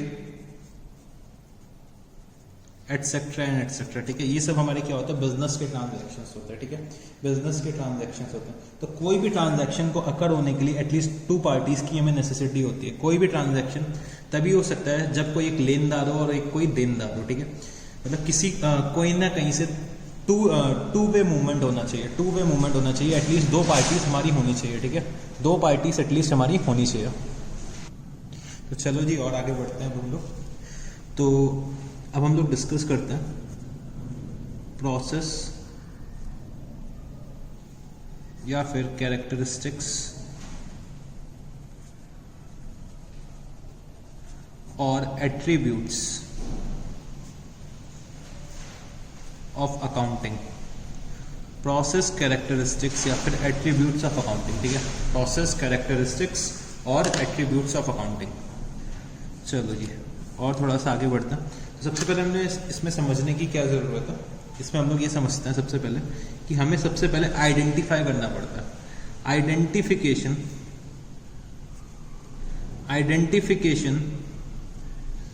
of financial transactions and events. ठीक है, सबसे पहले हमें क्या करना पड़ता है, कोई भी ट्रांजैक्शन या फिर इवेंट्स को आइडेंटिफाई करना पड़ता है। Identification of financial transactions and events. ठीक है, तो सबसे पहले हमें क्या करना है, कोई भी ट्रांजैक्शन को आइडेंटिफाई करना है कि ये हमारा क्या है, ट्रांजैक्शन है कि इवेंट है। ठीक है, सबसे पहले हमें इसको क्या करना है, आइडेंटिफाई करना है। ठीक है, आइडेंटिफाई करने के बाद ये चीज़ हमें इंश्योर करनी है कि वो हमारा क्या है, बिजनेस ट्रांजैक्शन है, बिजनेस ट्रांजैक्शन। ठीक है, हमें ये इंश्योर करना है कि आइडेंटिफाई करने के बाद जो हमने ट्रांजैक्शन या इवेंट आइडेंटिफाई करा है वो हमारा क्या होना चाहिए, बिजनेस का ट्रांजैक्शन या इवेंट होना चाहिए। ठीक है, बिजनेस का ट्रांजैक्शन या इवेंट होना चाहिए। फिर नेक्स्ट चीज जो क्या होती है, हमें ये इंश्योर करना है measuring the identified transaction, measuring the identified transaction. तो हमें ये इंश्योर करना है जो हमारा ट्रांजैक्शन है वो मॉनेटरी वैल्यू में मेजर कर सकते हैं। ठीक है, हमें इंश्योर करना है कि हमारा जो ट्रांजैक्शन है उसको हम लोग मनी वैल्यू के टर्म्स में मेजर कर सकते हैं। ठीक है, फॉर एग्जांपल जैसे कि मैंने क्या करा, मैंने 100 पैकेट्स मैगी परचेज करी। ठीक है, मैगी परचेज करी और उसका रेट नहीं दे रखा था, सिर्फ मैंने 100 मैगी परचेज करी और इन रिटर्न मैंने क्या करा, इन रिटर्न मैंने क्या करा, 50 पैकेट्स मैंने हल्दीराम के दे दिए। ठीक है, हल्दीराम, लेट्स टेक हल्दीराम की जो हमारे भुजिया आती है। ठीक है, भुजिया आती है, मैंने क्या करा, इन रिटर्न हल्दीराम की 50 पैकेट्स दे दिए भुजिया के। ठीक है, तो दोनों के ही हम लोग क्या कर रहे हैं, मॉनेटरी टर्म्स में हम अकाउंट फॉर नहीं कर पा रहे हैं। ठीक है, मॉनेटरी टर्म्स में दोनों ही चीज़ नहीं है, हम लोग क्या कर रहे हैं, एक कमोडिटी की जगह दूसरी कमोडिटी एक्सचेंज कर रहे हैं। तो इसको हम लोग क्या करेंगे, इसको हम लोग अपने बुक्स ऑफ अकाउंट्स में अकाउंट फॉर नहीं कर सकते। हमें क्या इंश्योर करना है कि इसकी वैल्यू हमें पता हो, लेट्स से इसकी वैल्यू 1000 रुपये आ रही है और जो इसकी वैल्यू है वो भी अप्रॉक्सीमेटली चलो 1050 रुपये ले लेते हैं। ठीक है, तो हमें ये इंश्योर करना है कि जो हम लोग ट्रांजैक्शन को आइडेंटिफाई कर रहे हैं, जो हम अपने ट्रांजैक्शन को आइडेंटिफाई कर रहे हैं उसको हम लोग मनी वैल्यू में मेजर कर पा रहे हैं कि नहीं कर पा रहे हैं। तो हमें क्या करना है, मेजर करना है आइडेंटिफाइड ट्रांजैक्शन को किसमें, मनी वैल्यू पे। ठीक है, मनी वैल्यू में। ठीक है, कोई भी ट्रांजैक्शन जो हमारा होगा उसको हमें किसमें मेजर करना है, मनी वैल्यू में मेजर करना है। ठीक है, उसके बाद जो हमारा थर्ड पार्ट होता है, ठीक है, तीसरे पार्ट में क्या होता है, हम लोगों ने क्या करा, ट्रांजैक्शन को आइडेंटिफाई कर लिया और ये भी इंश्योर कर लिया कि हमारा बिजनेस ट्रांजैक्शन है। ठीक है, बिजनेस ट्रांजैक्शन है, उसको हम लोग मनी वैल्यू में मेजर कर सकते हैं। फिर हमें क्या करना है, उस ट्रांजैक्शन को अपने बुक्स ऑफ अकाउंट्स में रिकॉर्ड करना है। ठीक है, तो रिकॉर्डिंग हम लोग कहाँ पे करते हैं, हम लोग अपने बुक्स में करते हैं, जिसको हम लोग क्या बोल देते हैं, जर्नल। ठीक है, हम लोग अपनी जो अकाउंटिंग होती है वो किसमें करते हैं, जर्नल। तो जर्नल हमारी क्या होती है, बुक्स ऑफ ओरिजिनल एंट्री होती है। ठीक है, बुक्स ऑफ ओरिजिनल एंट्री, तो बुक्स ऑफ ओरिजिनल एंट्री होती है। तो जर्नल में जो भी ट्रांजैक्शन फर्स्ट टाइम अकर होता है, वो सबसे पहले जर्नल में रिकॉर्ड किया जाता है। जो भी ट्रांजैक्शन फर्स्ट टाइम अकर होगा वो कहाँ, यहाँ जर्नल में रिकॉर्ड हम लोग करते हैं। ठीक है, तो जर्नल में रिकॉर्ड करने के बाद जर्नल के रिकॉर्ड करने के बाद जब हमने ट्रांजैक्शन को रिकॉर्ड कर लिया, ठीक है, तो इसमें क्या हुआ, मैंने सारे ट्रांजैक्शंस अपने रिकॉर्ड करे और हम लोग क्या करते हैं, क्रोनोलॉजिकल ऑर्डर में करते हैं, क्रोनोलॉजिकल ऑर्डर में करते हैं, ठीक है। क्रोनोलॉजिकल ऑर्डर का मतलब क्या होता है, हम लोग ट्रांजैक्शन अपने डेट वाइज करते हैं, डेट वाइज रिकॉर्ड करते हैं, ठीक है। जो ट्रांजैक्शन पहले अकर हुआ है वो पहले रिकॉर्ड करेंगे, जो ट्रांजैक्शन बाद में अकर हुआ है वो हम लोग बाद में रिकॉर्ड करेंगे। तो हम लोग क्या करते हैं, डेट वाइज रिकॉर्ड करते हैं, ठीक है।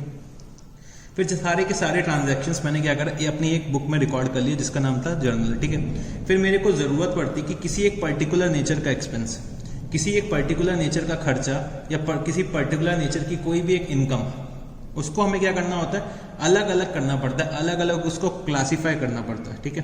क्लासिफाई करना पड़ता है, तो इसी वजह से जो मेरा चौथा पार्ट है उसको हम लोग क्या बोल देते हैं, क्लासिफाइंग,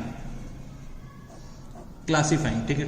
तो जैसे कि ये मैंने जर्नल बना रखा है, ठीक है, जर्नल मैंने बनाया, मैंने ये जर्नल बनाया, इसमें बहुत सारे परचेज के ट्रांजैक्शंस थे, बहुत सारे सेल्स के ट्रांजैक्शंस क्लब थे, ठीक है, बहुत सारे ट्रांजैक्शंस परचेज के थे, बहुत सारे ट्रांजैक्शंस सेल्स के, ठीक है। ये मेरी क्या है, जर्नल है।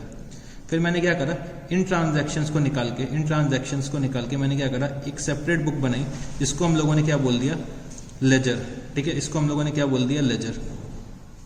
इसमें मैं क्या करूंगा, सिर्फ परचेज के ट्रांजैक्शंस मैंने अलग रिकॉर्ड कर लिया और जो सेल्स के ट्रांजैक्शंस है वो मैंने अलग रिकॉर्ड कर लिया, ठीक है।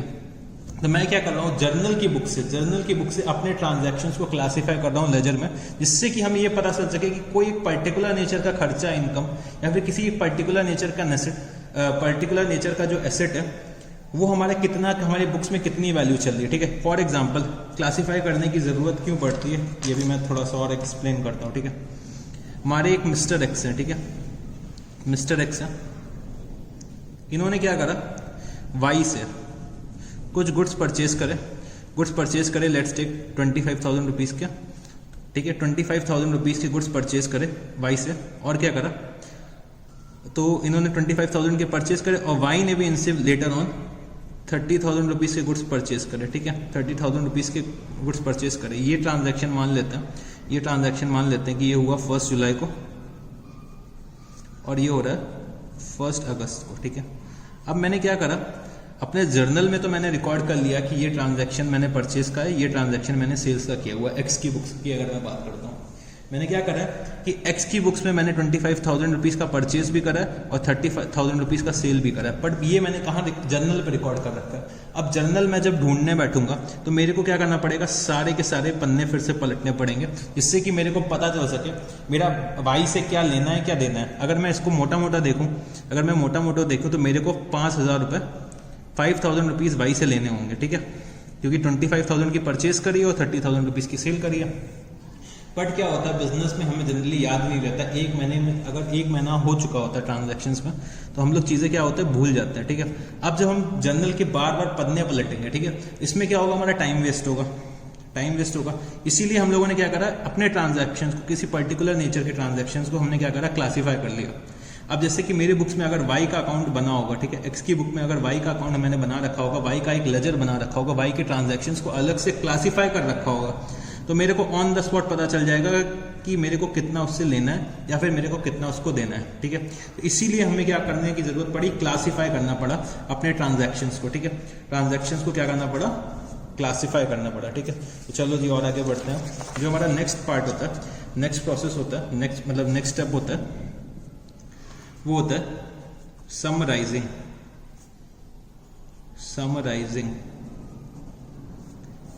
मैंने अभी क्या करा, सबसे पहले अपने ट्रांजैक्शंस को रिकॉर्ड करा जर्नल में, फिर उसको क्लासीफाई करा लेजर में, ठीक है, क्लासीफाई करा लेजर में। अब मेरे को क्या जरूरत पड़ता है, समराइज करने का, ठीक है।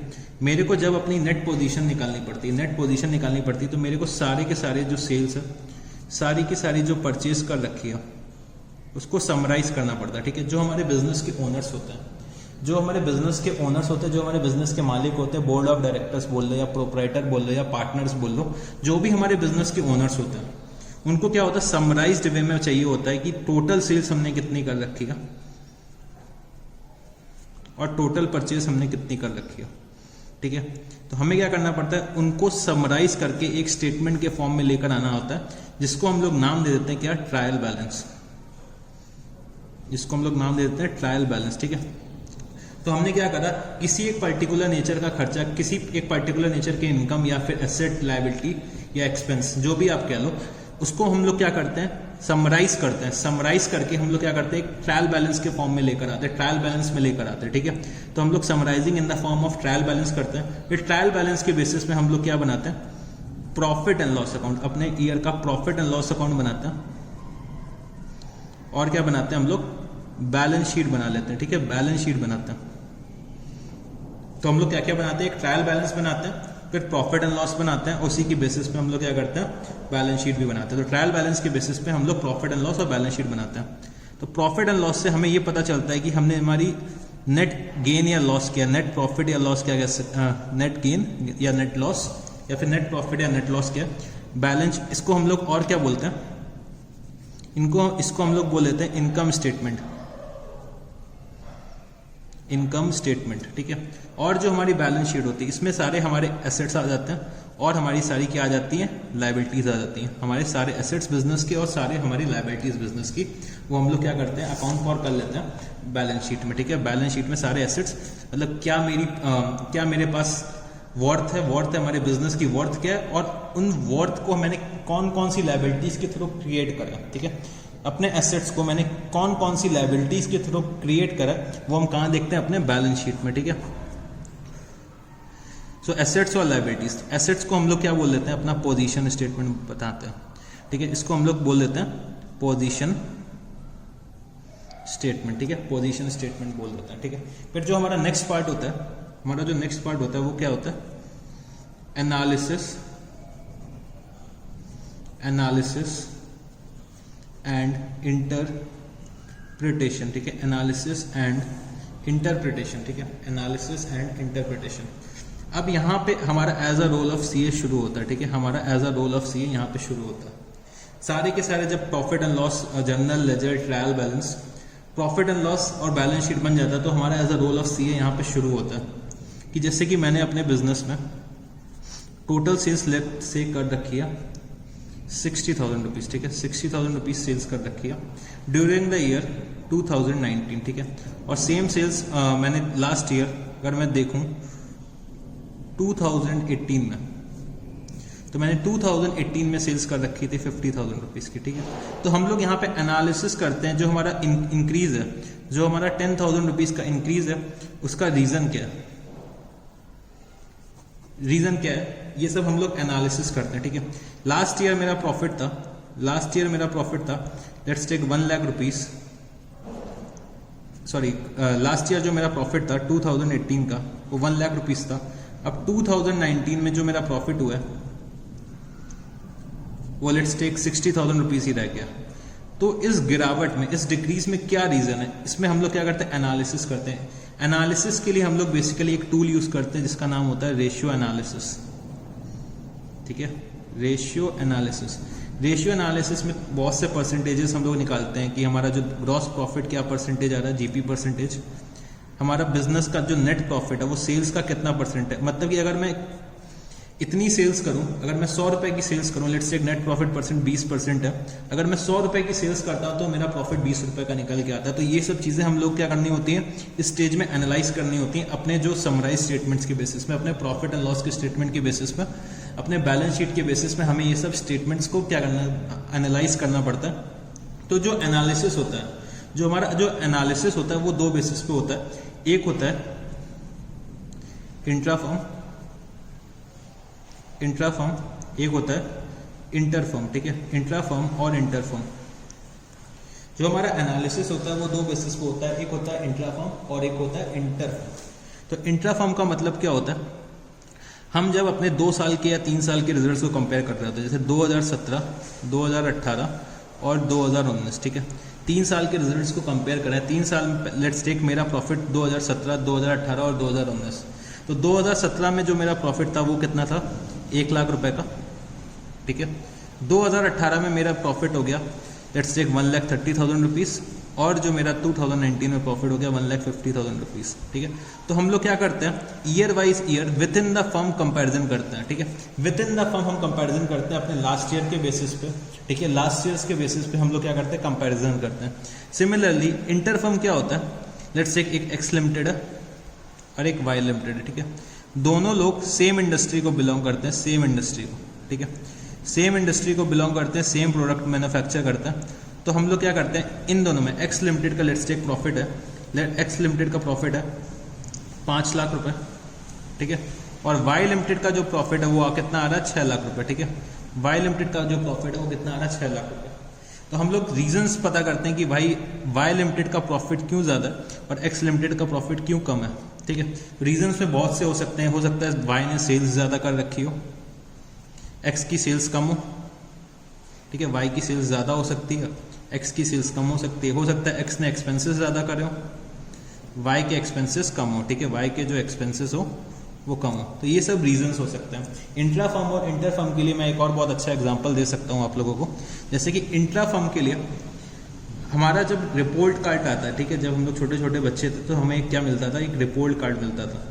रिपोर्ट कार्ड में जब मेरे को मिलता था तो मैं अपने आप से कंपेयर करता था कि मेरे जो फर्स्ट टर्म में कितने नंबर आए, फिर मेरे सेकेंड टर्म में कितने नंबर आए और फिर मेरे थर्ड टर्म में कितने नंबर आए। तो एक बच्चा अपने रिजल्ट्स को 3 टर्म्स में कंपेयर करता है, ठीक है, 3 टर्म्स में, जो मतलब 3 बार जो एग्जाम्स दिए, तो मेरे फर्स्ट टर्म में कितने एग्जाम नंबर आए, सेकंड टर्म में कितने नंबर आए और थर्ड टर्म में कितने नंबर आए।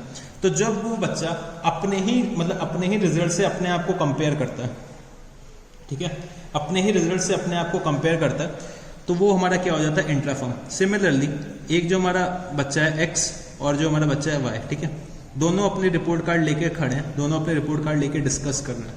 तो ये हमारा क्या हो गया, इंटर फर्म कंपैरिजन हो गया। तो इसके बेसिस में हम ये बोल सकते हैं जिसके मार्क्स अच्छे होंगे वो अच्छा बच्चा है, ठीक है, जिसके मार्क्स ज़्यादा होंगे वो क्या हो गया, अच्छा बच्चा है, ठीक है।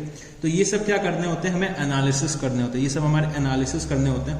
और जब हम अपने एनालिसिस के बेस पे कोई डिसीजन ले लेते हैं तो उसको बोल देते हैं इंटरप्रिटेशन, ठीक है। इंटरप्रिटेशन, लेट्स से कि जैसे कि मैंने इसमें ये डिसीजन लिया कि एक्स के नंबर ज़्यादा है तो एक्स क्या ज़्यादा अच्छा बच्चा है, वाई जो है वो थोड़ा सा कम अच्छा बच्चा है, ठीक है, उसके नंबर क्या है, कम है। तो ये होता है एनालिसिस एंड इंटरप्रिटेशन, ठीक है। तो चलो अगला स्टेप क्या होता है हमारा। सो जो लास्ट स्टेप हमारा होता है, स्टेप नंबर 7, क्या होता है ये, कम्युनिकेटिंग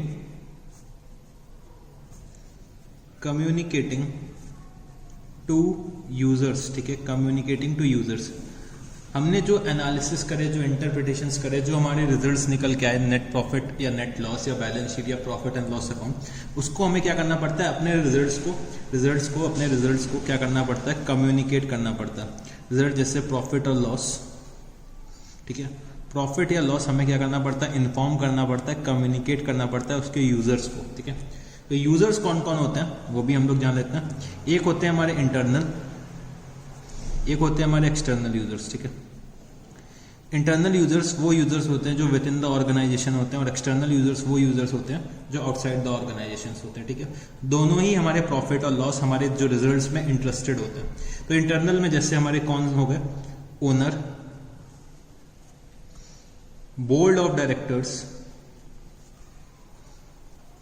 डायरेक्टर्स, पार्टनर्स, एम्प्लॉइज, ठीक है, एम्प्लॉइज। ओनर्स को पता होना चाहिए कि उनके बिजनेस में क्या प्रॉफिट है, क्या एक्सपेंसेस हो रहे हैं, तो उनको भी ये सब इन्फॉर्मेशन होनी चाहिए रिजल्ट्स की, ठीक है। एम्प्लॉयज को भी पता होना चाहिए कि उनकी ऑर्गेनाइजेशन जो है, उनकी ऑर्गेनाइजेशन या उनकी एंटरप्राइज जो उनकी कंपनी है वो ग्रोथ कर रही है कि उसमें डाउनफॉल है, क्योंकि उसके बेसिस में वो लोग थोड़ा सा अंडरस्टैंडिंग डेवलप कर सकते हैं कि उनका प्रमोशन कैसे क्या होगा, उनकी ग्रोथ कैसे क्या रहेगी। तो एम्प्लॉयज को भी अपने रिजल्ट्स के बारे में, अपने ऑर्गेनाइजेशन के रिजल्ट्स के बारे में मालूम होना चाहिए, ठीक है। सिमिलरली एक्सटर्नल में हमारे क्या आ जाएंगे, गवर्नमेंट, ठीक है। गवर्नमेंट को क्यों मालूम होना चाहिए, जिसके गवर्नमेंट को इसलिए मालूम होना चाहिए जिससे कि उसे ये पता चल सके कि हमारा क्या प्रॉफिट है या लॉस है, और प्रॉफिट और लॉस के बेसिस में गवर्नमेंट क्या ले सके, हम लोगों से टैक्स ले सके, ठीक है। प्रॉफिट या लॉस के बेसिस में गवर्नमेंट हमसे क्या ले सके, टैक्स ले सके। और हमारे किसको पता होना चाहिए, क्रेडिटर्स को। सर क्रेडिटर्स को क्यों पता होना चाहिए हमारे रिजल्ट्स के बारे में, तो क्रेडिटर्स जिससे कि ये डिटरमाइन कर सके कि हमें उधार में माल देना है कि नहीं देना है, क्रेडिट देना है कि नहीं देना है, क्रेडिट टू बी गिवन और नॉट, ये डिसाइड कर सकें कि हमारा अगर प्रॉफिट अच्छा है, हमारी फर्म अच्छी है, हमारे बिजनेस में बहुत से एसेट्स हैं, हमारे बिजनेस के जो हमारी जो बिजनेस की पोजीशन है वो बहुत स्ट्रांग है, तो इससे क्या हो सकेगा कि क्रेडिटर्स डिटरमाइन कर सकेंगे कि हमें क्रेडिट देना भी है कि नहीं देना है, ठीक है। सिमिलरली डेटर्स को बोल सकते हैं अपने जो हमारे कस्टमर है, ठीक है। क्रेडिटर्स बोल सकते हैं हम अपने सप्लायर्स, और जो डेटर्स हमारे क्या होते हैं, कस्टमर्स, ठीक है। जो हमारे बिजनेस के कस्टमर्स होते हैं वो डिटरमाइन कर सकेंगे कि भाई हमारी जो ऑर्गेनाइजेशन है उसके जो हमें गुड क्वालिटी प्रोडक्ट्स दे पाएगी कि नहीं दे पाएगी, ठीक है। गुड क्वालिटी प्रोडक्ट्स दे पाएगी कि नहीं दे पाएगी, हमारी क्या स्टैंडिंग है मार्केट में, उसके बेसिस में कस्टमर्स भी डिसाइड करते हैं कि हमें कौन से सप्लायर से प्रोडक्ट परचेज करना चाहिए, ठीक है, कौन से सप्लायर से प्रोडक्ट परचेज करना चाहिए। तो ये चीज़ें कुछ ये हो गए हमारे एक्सटर्नल, कुछ हमारे एक्सटर्नल ये हो गए एक्सटर्नल यूजर्स, कुछ हमारे हो गए इंटरनल यूजर्स, ठीक है। तो ये पूरा का पूरा अकाउंटिंग का प्रोसेस फ्लो होता है, अकाउंटिंग का पूरा ये प्रोसेस फ्लो होता है। अगर मैं इसको समराइज करूं तो मैं इसको ऐसे लिख सकता हूं। जो मेरा सबसे पहले क्या होता है, identification of financial transactions and events. Identification of financial transactions and events, कौन से ट्रांजैक्शंस और इवेंट्स, बिजनेस के जो ट्रांजैक्शंस होते हैं, ठीक है। फिर इसको हम लोगों को क्या करना है, मेजर करना है किसमें, मनी वैल्यू पे। तो आई, उसके बाद क्या होता है एम, तो measuring of identified transactions in money value. फिर जब हमने मेजर कर लिया तो हमें उसको क्या करना पड़ता है, अपने बुक्स ऑफ अकाउंट्स में रिकॉर्ड करना पड़ता है। रिकॉर्ड हम लोग किस चीज में करते थे, जर्नल पे, ठीक है। रिकॉर्ड हम लोग किस में करते थे, जर्नल में। फिर हमें क्या करना होता है, उसे क्लासिफाई करना पड़ता है। तो उसको हम लोग किस में करते थे, अपने लेजर अकाउंट्स में, ठीक है। किस में करते थे, लेजर अकाउंट्स में। फिर हमें क्या करना होता है, क्लासिफाई करने के बाद अपने ट्रांजैक्शंस को समराइज करना होता है। तो समराइज हम लोग किस में करते थे, एक तो हमारा trial balance, profit and loss और बैलेंस शीट, ठीक है। इस फॉर्म में हम लोग क्या करते थे, समराइज करते थे। फिर हम लोग क्या करते थे, उसका एनालिसिस और इंटरप्रिटेशन करते थे। मतलब रिजल्ट्स निकालते थे और उसके बेसिस में कुछ डिसीजंस एंड ऑल लेते थे, ठीक है। फिर हमें क्या करना होता था, अपने एनालिसिस और इंटरप्रिटेशन और अपने जो समराइज स्टेटमेंट्स होते थे वो हमें कम्युनिकेट करने होते थे। कम्युनिकेट किसको किसको करते थे, एक होता था हमारा इंटरनल यूजर्स और एक होते थे हमारे एक्सटर्नल यूजर्स, ठीक है। तो इन शॉर्ट हमने क्या करा, पूरा का पूरा प्रोसेस समझ लिया, ठीक है। अगर मैं इसको शॉर्ट फॉर्म में बोल दूं तो हम लोग इसको ऐसे याद कर सकते हैं, IMRC-SAC, ठीक है। IMRC-SAC, ठीक है। इसको हम लोग क्या बोल सकते हैं, अपना प्रोसेस या फिर characteristics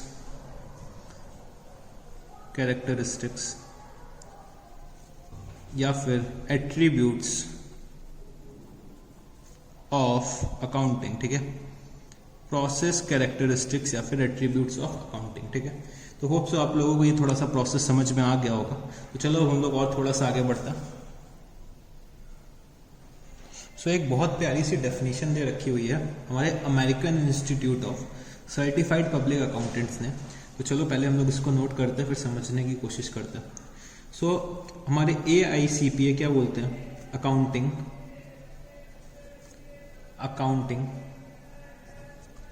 is the art of recording, classifying and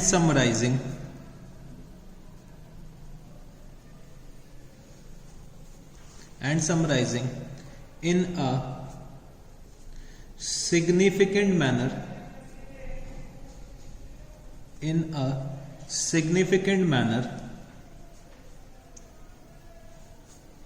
and in terms of money transactions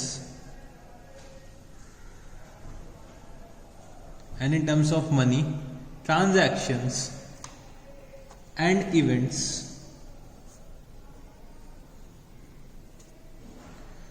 which are in part at least of financial character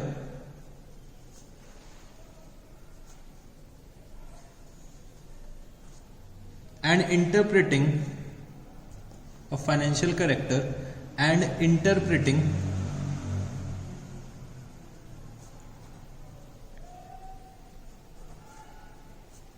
the results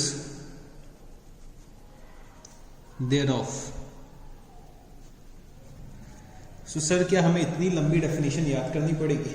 हाँ बच्चे, हाँ आपको ये डेफिनेशन याद करनी पड़ेगी।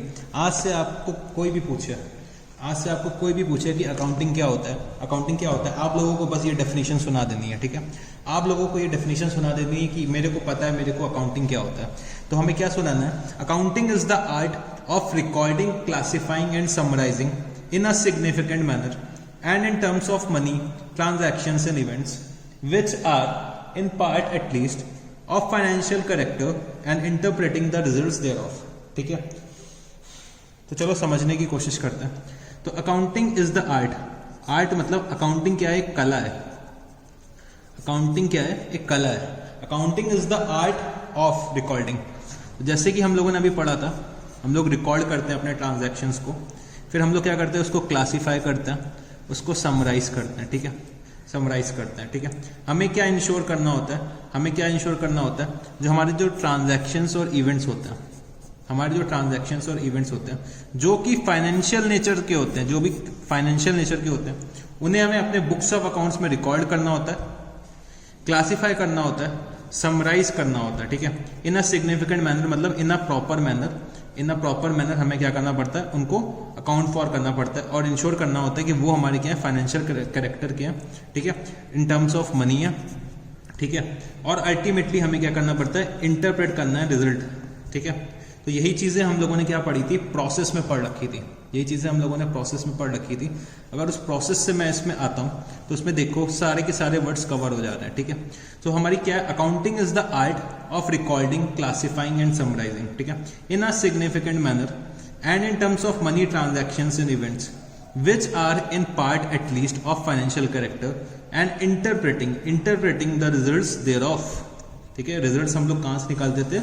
एनालिसिस करके। ठीक है, एनालिसिस करके हम लोग कुछ रिजल्ट्स निकालते थे।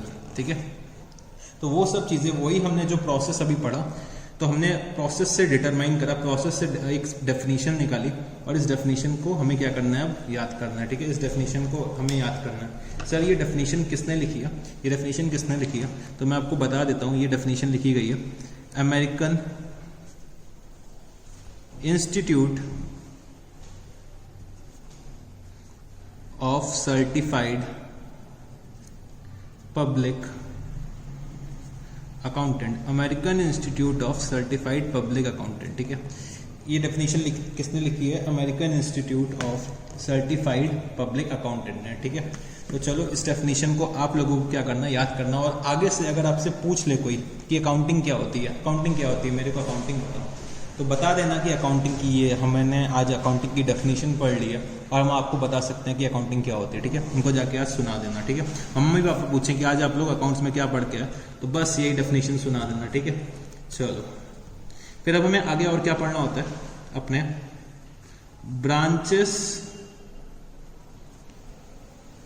Branches of accounting, branches of accounting. तो हमारी अकाउंटिंग की क्या क्या ब्रांचेस होती हैं वो हमें अभी पढ़नी है और समझनी है। ठीक है, सो जो हमारी पहली ब्रांच होती है उसका क्या नाम होता है? Financial accounting. ठीक है, फाइनेंशियल अकाउंटिंग,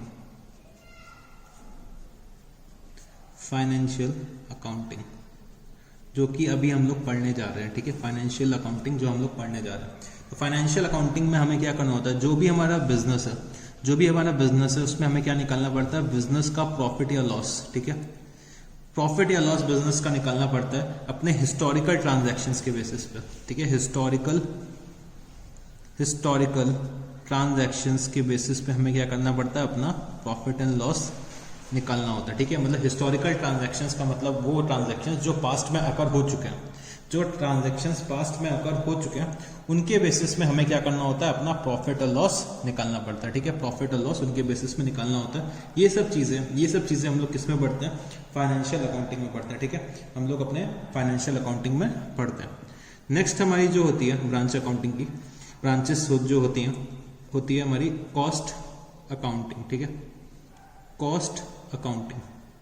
तो कॉस्ट अकाउंटिंग के अंदर हम लोग क्या पढ़ते हैं कि लेट्स टेक जो हमारा कोई एक प्रोडक्ट है। ठीक है, जैसे कि मैं ये मोबाइल फोन बना रहा हूँ। ठीक है, ये मोबाइल फोन मैं बना रहा हूँ, ये मोबाइल फ़ोन मैं जो बना रहा हूँ, इस मोबाइल फ़ोन को बनाने में मैंने क्या कॉस्ट इनकर करी, ठीक है, क्या कॉस्ट इनकर करी, इसकी अकाउंटिंग हम लोग किसमें पढ़ते हैं, कॉस्ट अकाउंटिंग में पढ़ते हैं, ठीक है। क्या कॉस्ट इनकर करी, कॉस्ट इनकर टू मोबाइल, क्या कॉस्ट इनकर करी इस मोबाइल को बनाने में, इसकी अकाउंटिंग हम लोग कहाँ करते हैं, कॉस्ट अकाउंटिंग में करते हैं, ठीक है। कॉस्ट अकाउंटिंग में हम लोग फोकस क्या करते हैं, कॉस्ट रिडक्शन का, ठीक है। देखिए प्रॉफिट बढ़ाने के दो तरीके होते हैं, देखो प्रॉफिट बढ़ाने के दो तरीके होते हैं, प्रॉफिट जो हम लोग इंक्रीज करते हैं, उसके दो तरीके होते हैं, या तो हम लोग अपनी सेल्स बढ़ा लें, तो ऑटोमेटिकली प्रॉफिट बढ़ेगा ही, या फिर हम लोग अपनी कॉस्ट कम कर लें तब भी मेरा प्रॉफिट बढ़ेगा। इसमें हम लोग मोर फोकस क्या करते हैं, कॉस्ट रिडक्शन हम लोग कैसे कर सकते हैं। तो हम लोग क्या करते हैं, सबसे पहले तो ये निकालते हैं कि कॉस्ट कितनी इनकर हो रही है, और उस कॉस्ट जो इनकर करी है उसमें कॉस्ट में कितना कंट्रोल कर सकते हैं, कितना कॉस्ट हम लोग ऐसा है जो हमारा अवॉइडेबल कॉस्ट है, कितनी कॉस्ट हम लोग अवॉइड कर सकते हैं, ठीक है। तो ये सब चीजें हम लोग किसमें पढ़ते हैं, कॉस्ट अकाउंटिंग में, ठीक है। तो ये जो कॉस्ट अकाउंटिंग है जो पूरा डिटेल में आप लोग सीए इंटरमीडिएट में एक सब्जेक्ट बन जाएगा। सीए इंटरमीडिएट में जब आप जाएंगे तो इसका एक अलग से सब्जेक्ट मिलेगा आपको सीए इंटरमीडिएट में, ठीक है। फिर जो हमारा आता है मैनेजमेंट अकाउंटिंग, ठीक है, मैनेजमेंट अकाउंटिंग। सो ये भी अगर आप लोग सीए इंटरमीडिएट में जब आप पहुंचेंगे, ये भी एक अलग से सब्जेक्ट आपको मिलेगा, ठीक है। ये भी आपको एक अलग से सब्जेक्ट मिलेगा। तो इस सब्जेक्ट का बेसिकली मतलब क्या होता है, हेल्प्स द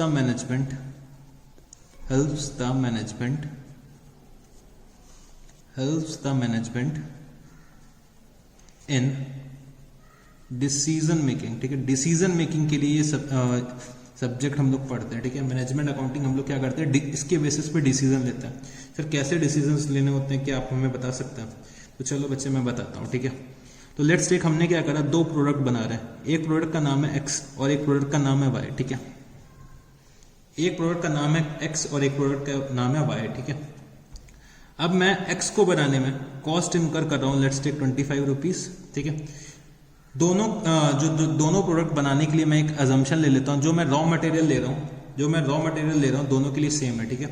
तो मेरे को एक्स बनाने में 25 रुपीज की कॉस्ट टोटल निकल के आती है, और जब मैं वाई बनाता हूँ तो मेरी कॉस्ट निकल के आती है 27, ठीक है। मेरी जो कॉस्ट निकल के आती है 27, ठीक है। और जो दोनों की सेल्स प्राइस है, ठीक है, सेल्स प्राइस है, एक्स की हमारी 50 है और वाई की भी हमारी 50 है, ठीक है। एक्स भी हमारा 50 का है और वाई भी हमारा 50 का है, ठीक है। अगर मैं प्रॉफिट निकालना चाहूँ कितना निकल के आएगा, 25 रुपीज़ का, इसमें कितना निकल के आएगा, 23 रुपीज़ का। तो मैं इसमें डिसीजन लेता हूँ कि मेरे को क्या एक्स ज़्यादा बनाना चाहिए और वाई लिमिटेड बनाना चाहिए, ठीक है, क्योंकि मैं एक्स में ज़्यादा अर्न कर रहा हूँ। तो ये सब चीज़ें डिसीजन मेकिंग, कौन सा प्रोडक्ट प्रोड्यूस करना है कि नहीं करना है, ठीक है, कौन सा प्रोडक्ट प्रोड्यूस करना है कि नहीं करना है, कौन से प्रोडक्ट में कौन सी मार्केट में हमें प्रोडक्ट सेल करना है कि नहीं करना है, ये सब डिसीजन, ये सब एनालिसिस हम लोग कहाँ पे करते हैं, मैनेजमेंट अकाउंटिंग में, ठीक है, मैनेजमेंट अकाउंटिंग में। तो ये सब डिसीजन मेकिंग हमें मैनेजमेंट अकाउंटिंग में लेनी पड़ती है। हमारी जो मैनेजमेंट होती है वो हम डिसीजंस लेती है, ठीक है। तो मैनेजमेंट अकाउंटिंग हमें कैसे डिसीजन लेना है वो हमें मैनेजमेंट अकाउंटिंग में सीखने को मिलता है, ठीक है। नेक्स्ट जो हमारा होता है वो होता है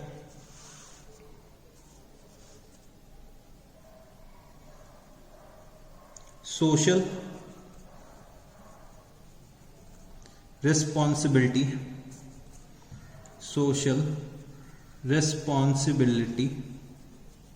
accounting, social responsibility accounting.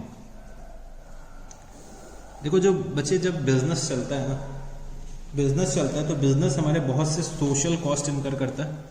Business जब हमारा चलता है तो बहुत सी सोशल कॉस्ट इनकर करता है और बहुत से सोशल बेनिफिट्स डिराइव भी करता है, ठीक है। सोशल कॉस्ट बहुत सी इनकर करता है, मतलब सोसाइटी की कॉस्ट बहुत सारी इनकर करता है, जो हमारी सोसाइटी को कॉस्ट इनकर करनी पड़ती है, प्लस सोसाइटी को कुछ बेनिफिट्स जो मिलते हैं, ठीक है। तो जो हमारे जो बिजनेस के सोशल कॉस्ट और सोशल बेनिफिट्स हैं, सोशल कॉस्ट और सोशल बेनिफिट्स हैं, वो हम लोग किस में पढ़ते हैं, सोशल रिस्पॉन्सिबिलिटी अकाउंटिंग में, ठीक है। जैसे हमारे बिजनेस की सोशल कॉस्ट क्या है, जैसे कि हम लोग क्या करते हैं, जब बिजनेस चलाते हैं तो पॉल्यूशन काफ़ी इनकर करता है, ठीक है, पॉल्यूशन काफ़ी इनकर करते हैं, तो ये हमारी क्या हो गई, एक सोशल कॉस्ट हो गई। ठीक है, और हमारी क्या सर होती होंगी फिर सोशल कॉस्ट।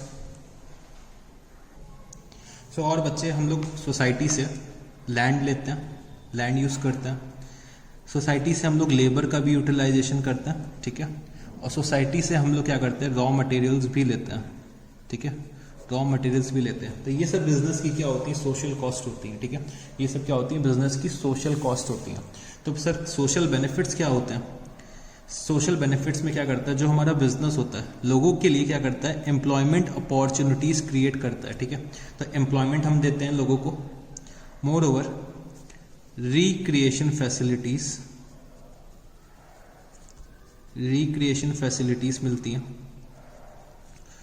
बेटर प्रोडक्ट, या कह सकते हैं बेटर प्राइस, या कह सकते हैं चीप प्राइस। और क्या मिलता है सोसाइटी को, बेटर क्वालिटी प्रोडक्ट्स मिलता, बेटर क्वालिटी प्रोडक्ट्स। ठीक है, तो ये सब हमारे जो बिजनेस के सोशल कॉस्ट और सोशल बेनिफिट्स जो होता है उसकी अकाउंटिंग हम लोग कहाँ समझते हैं, सोशल रिस्पॉन्सिबिलिटी अकाउंटिंग में समझते हैं। तो सर क्या ये हमारा एक कोई सब्जेक्ट बनेगा चल के आगे? नहीं बच्चे, नहीं, ये आपका अभी आगे चल के कोई भी सब्जेक्ट नहीं बनेगा। ये बस हम लोगों के लिए आज ही शुरू है और आज ही शायद यहीं पे ख़त्म हो जाएगा। तो हमें बस इतना मालूम होना चाहिए हमारे क्या बिजनेस के सोशल कॉस्ट होते हैं और सोशल बेनिफिट्स होते हैं। ठीक है, चलो और आगे बढ़ते हैं। जो हमारा लास्ट होता है ब्रांच अकाउंटिंग का, तो वो होता है ह्यूमन रिसोर्स अकाउंटिंग। ठीक है, ह्यूमन रिसोर्स अकाउंटिंग। सो ये इसमें हम लोग क्या पढ़ते हैं, जो भी कॉस्ट हम लोग अपने एम्प्लॉयज पे इनकर करते हैं, जो भी कॉस्ट हम लोग अपने एम्प्लॉयज पे इनकर करते हैं, उसको एम्प्लॉयज पे जो इनकर करते हैं उसको हमें अकाउंट फॉर करना पड़ता है। उसको हमें क्या करना होता है, अकाउंट फॉर करना पड़ता है। तो बेसिकली ये चीज़ें हम लोग फाइनेंशियल अकाउंटिंग में अकाउंट फॉर नहीं कर पाते, इसलिए हम लोग इसमें करते हैं ह्यूमन रिसोर्सेज में। तो सर कैसी कॉस्ट हमें इनकर करनी पड़ती होगी? बच्चे, जब आप एम्प्लॉयज़ को हायर करते हो तो आप लोगों को रिक्रूटमेंट करना पड़ता होगा। ठीक है, उनकी ट्रेनिंग करनी पड़ती होगी। ठीक है, ये सब कॉस्ट, उनको क्या वेजेस, क्या सैलरी, क्या रिटायरमेंट बेनिफिट्स मिलना है। ठीक है, क्या रिटायरमेंट बेनिफिट्स उनको प्रोवाइड करने हैं, ये सब चीज़ें हम लोग कहाँ पे पढ़ते हैं, ह्यूमन रिसोर्स अकाउंटिंग में। ठीक है, तो सर क्या ह्यूमन रिसोर्स अकाउंटिंग भी हमारा कोई एक सब्जेक्ट बनेगा आगे चल के? नहीं बच्चे, नहीं, ह्यूमन रिसोर्स अकाउंटिंग भी हमारा सिलेबस, हमारे करिकुलम के सीए के करिकुलम में कोई आगे चल के सब्जेक्ट नहीं बनेगा। बस एक चैप्टर आएगा कभी फ्यूचर में, कभी आएगा जिसका नाम होगा ह्यूमन रिसोर्स अकाउंटिंग। ठीक है, एक चैप्टर आएगा कभी फाइनेंशियल अकाउंटिंग में आगे चल के। ठीक है, जब आप लोग सीए इंटरमीडिएट, सीए फाइनल में होंगे तब एक चैप्टर आएगा बस ह्यूमन रिसोर्स अकाउंटिंग करके, वो आपको पढ़ना होगा। ठीक है, अभी के लिए बस आपको इतना मालूम होना चाहिए, जो हम लोग एम्प्लॉयज से रिलेटेड कॉस्ट होती हैं उसको जो हम लोग स्टडी करते हैं, उसको जो हम लोग अकाउंट फॉर करते हैं, उसको हम लोग क्या बोल देते हैं, ह्यूमन रिसोर्स अकाउंटिंग। ठीक है, ह्यूमन रिसोर्स अकाउंटिंग। ठीक है सर, हमें ये चीज़ भी समझ में आ गई। तो चलो बच्चों थोड़ा सा और आगे बढ़ते हैं अब हम लोग। सो हमारा जो नेक्स्ट चीज़ है वो हम लोग पढ़ने जा रहे हैं book keeping.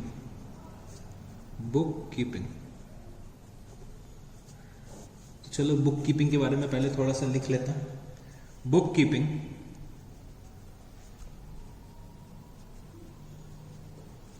is an activity, bookkeeping is an activity concerned with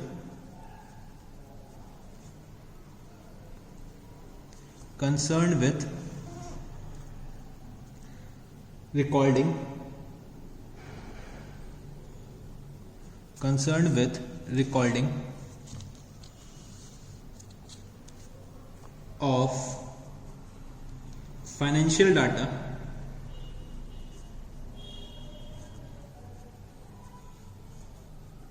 relating to business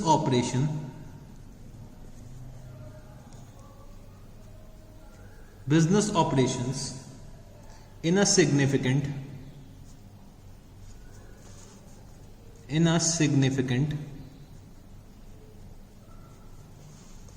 and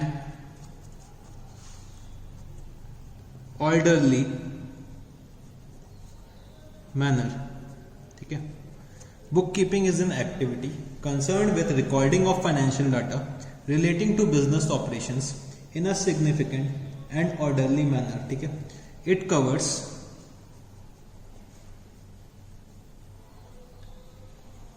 procedural aspects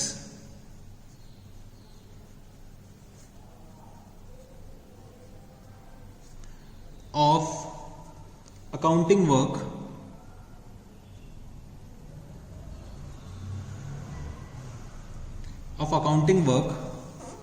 procedural aspects of accounting work and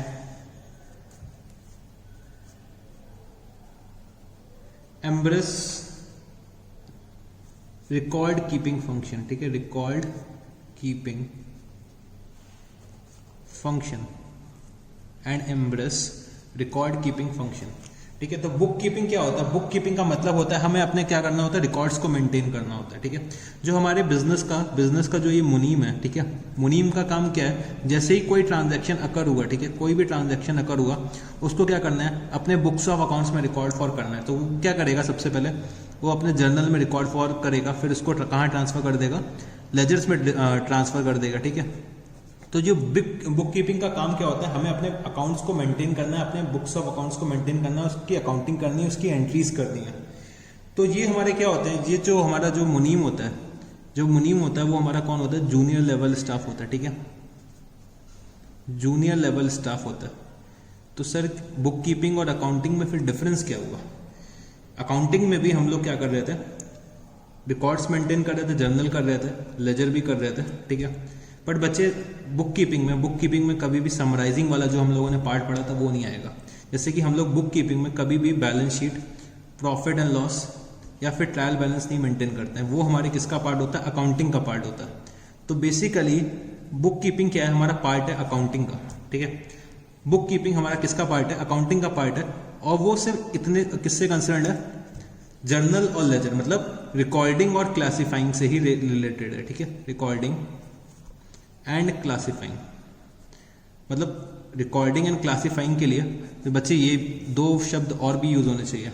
identification of financial transaction, जब आइडेंटिफाई करेंगे ट्रांजैक्शन को और वो जो मॉनेटरी वैल्यू होगा, तभी तो हम रिकॉर्डिंग और उसकी क्लासीफाइंग कर पाएंगे. ठीक है, तो इनिशियली के जो 4 स्टेप्स थे, नहीं थे, जो इनिशियली के 4 स्टेप्स हम लोगों ने पढ़े थे,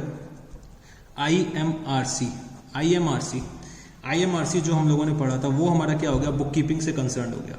और जो हमारा अकाउंटिंग होता है वो क्या हो गया, IMRC SAC. ये पूरा क्या हो गया, अकाउंटिंग, पूरा अकाउंटिंग हो गया. ठीक है, तो बुक कीपिंग कौन करता है, जूनियर लेवल स्टाफ करता है. अकाउंटिंग कौन करता है, सीनियर लेवल स्टाफ करता है. जो हमारे बैलेंस शीट है, प्रॉफिट एंड लॉस है, ट्रायल बैलेंस है, वो हमारा सीनियर स्टाफ मेंटेन करता है. ठीक है, चलो तो फिर सर बुक कीपिंग और अकाउंटेंसी में और क्या क्या डिफरेंस होते हैं, तो वो हम लोग क्विकली लिख लेते हैं. बुक कीपिंग और अकाउंटिंग, बुक कीपिंग और अकाउंटिंग में बेसिकली क्या डिफरेंस होते हैं सर, ये बता दीजिए मेरे को. तो बुक कीपिंग में मैंने जैसे शॉर्टकट में बताया था, IMRC वाला जितना प्रोसेस होता है वो हम लोग किस में करते हैं, बुक कीपिंग में. और जो हमारा अकाउंटिंग होता है वो उसमें क्या करते हैं, IMRC SAC. ठीक है, IMRC SAC मतलब पूरा का पूरा प्रोसेस ये होता है अकाउंटिंग का, और उसको हाफ में डिवाइड कर दें तो वो क्या हो गया, मेरा बुक कीपिंग. ठीक है, तो जो हमारा बुक कीपिंग होता है वो जूनियर लेवल स्टाफ करता है, जिसको बस डेबिट और क्रेडिट का आइडिया होता है, जिसको बस अकाउंटिंग एंट्रीज करनी आती हैं. जो हमारा अकाउंटिंग है वो क्या करता है, कौन करता है, सीनियर स्टाफ करता है. ठीक है, जो हमारा अकाउंटिंग है वो कौन करता है, सीनियर स्टाफ करता है. ये हमारा क्या होता है, इट इज प्राइमरी स्टेज. ठीक है, इट इज प्राइमरी स्टेज. तो बुक कीपिंग क्या होता है, प्राइमरी स्टेज होता है, जो हमें जर्नल और लेजर बनाने पड़ता है. तो ये हमारा क्या हो जाएगा, accounting, it is secondary stage. ठीक है, बुक कीपिंग का जो काम क्या होता है, बुक कीपिंग का काम होता है रूटीन नेचर का. ठीक है, रोज ट्रांजैक्शंस होंगे, रोज हमें क्या करना पड़ेगा, अकाउंट फॉर करना पड़ेगा. तो हमारा रूटीन नेचर का काम होता है. वेयर एज अकाउंटिंग का काम क्या होता है, एनालिटिकल एंड डायनेमिक. ठीक है, dynamic in the sense change होता रहता है सिचुएशन के अकॉर्डिंग. ठीक है, सिचुएशन के अकॉर्डिंग जो हमारा अकाउंटिंग का काम है वो क्या होता है, चेंज होता रहता है. ठीक है, चलो बुक कीपिंग के लिए कोई भी स्पेशलाइज्ड स्किल्स नहीं चाहिए, तो no specialised skills. Whereas accounting करने के लिए हमें स्पेशलाइज्ड स्किल्स की जरूरत पड़ती है, ठीक है। स्पेशलाइज्ड स्किल्स की हमें जरूरत पड़ती है किसके लिए? अकाउंटिंग करने के लिए, ठीक है। So it constitutes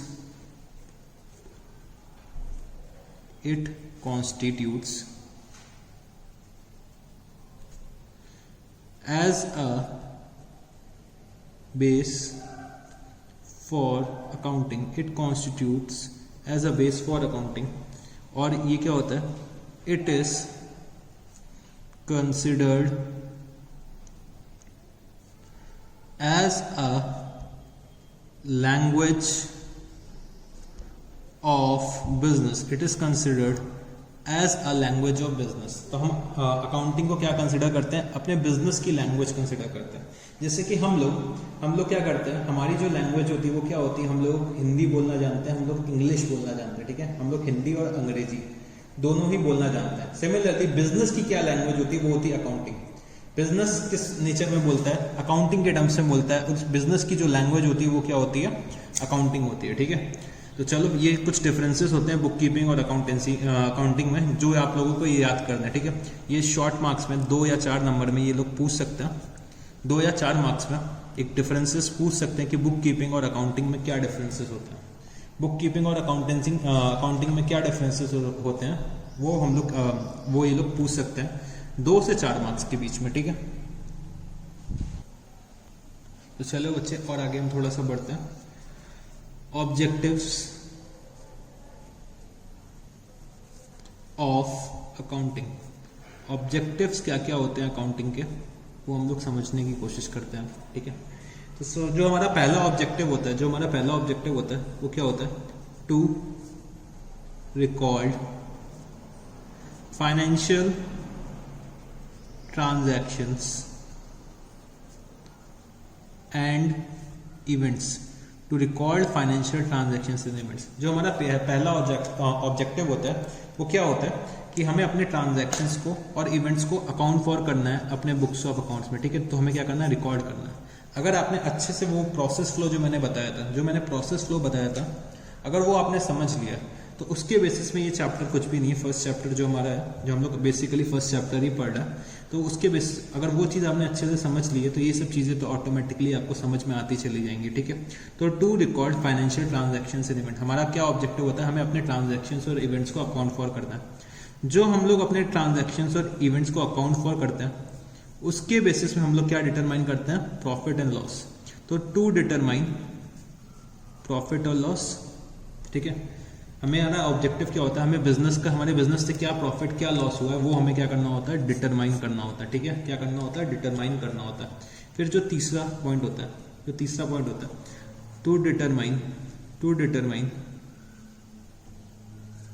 to determine financial position, ठीक है। टू डिटरमाइन फाइनेंशियल पोजीशन, हमें क्या करना होता है? अपने बिजनेस की फाइनेंशियल पोजीशन डिटरमाइन करनी होती है। तो फाइनेंशियल पोजीशन के लिए बेसिकली हम लोग बैलेंस शीट बनाते हैं और प्रॉफिट एंड लॉस डिटरमाइन करने के लिए हम लोग क्या बनाते हैं? एक प्रॉफिट एंड लॉस अकाउंट बनाते हैं, ठीक है। तो ये क्या हो गया? टू डिटरमाइन प्रॉफिट और loss, to determine financial position. इसीलिए हम लोग क्या करते हैं? अकाउंटिंग करते हैं। फिर हमारा क्या आता है? असिस्टेंस टू मैनेजमेंट, ठीक है। Assistance to management. अब हमने क्या करा? प्रॉफिट एंड लॉस निकाला, अपनी फाइनेंशियल पोजीशन डिटरमाइन कर ली। तो मैनेजमेंट क्या कर सकता है? मैनेजमेंट अब उन जो डाटा मैनेजमेंट को जो डाटा मिला उसके बेसिस में क्या कर सकता है? डिसीजन मेकिंग कर सकता है। तो हमारा जो अकाउंटिंग का जो डाटा है वो असिस्ट करता है मैनेजमेंट को कि हम लोग क्या कर सकें? डिसीजन मेकिंग ले सकें, डिसीजंस ले सकें, ठीक है। तो असिस्टेंस टू मैनेजमेंट किस लिए? डिसीजन मेकिंग के लिए, ठीक है। डिसीजन मेकिंग के लिए हम लोग क्या करता है? अकाउंटिंग हमारा मैनेजमेंट को असिस्ट करता है, ठीक है। फिर जो हमारा आता है कम्युनिकेटिंग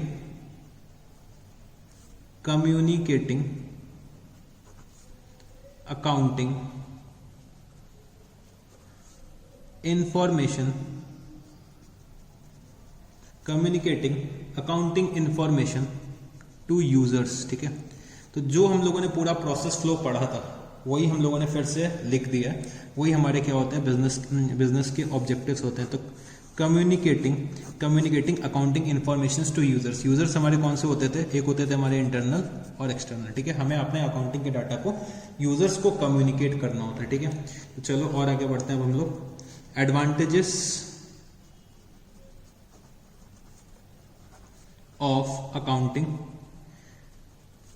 एडवांटेजेस क्या क्या होते हैं अकाउंटिंग के, वो भी अब हम लोग समझते हैं क्विकली, ठीक है। एडवांटेजेस, अकाउंटिंग करने से हमें क्या क्या बेनिफिट मिलते हैं, ठीक है। तो सबसे पहले क्या होता है? फाइनेंशियल इंफॉर्मेशन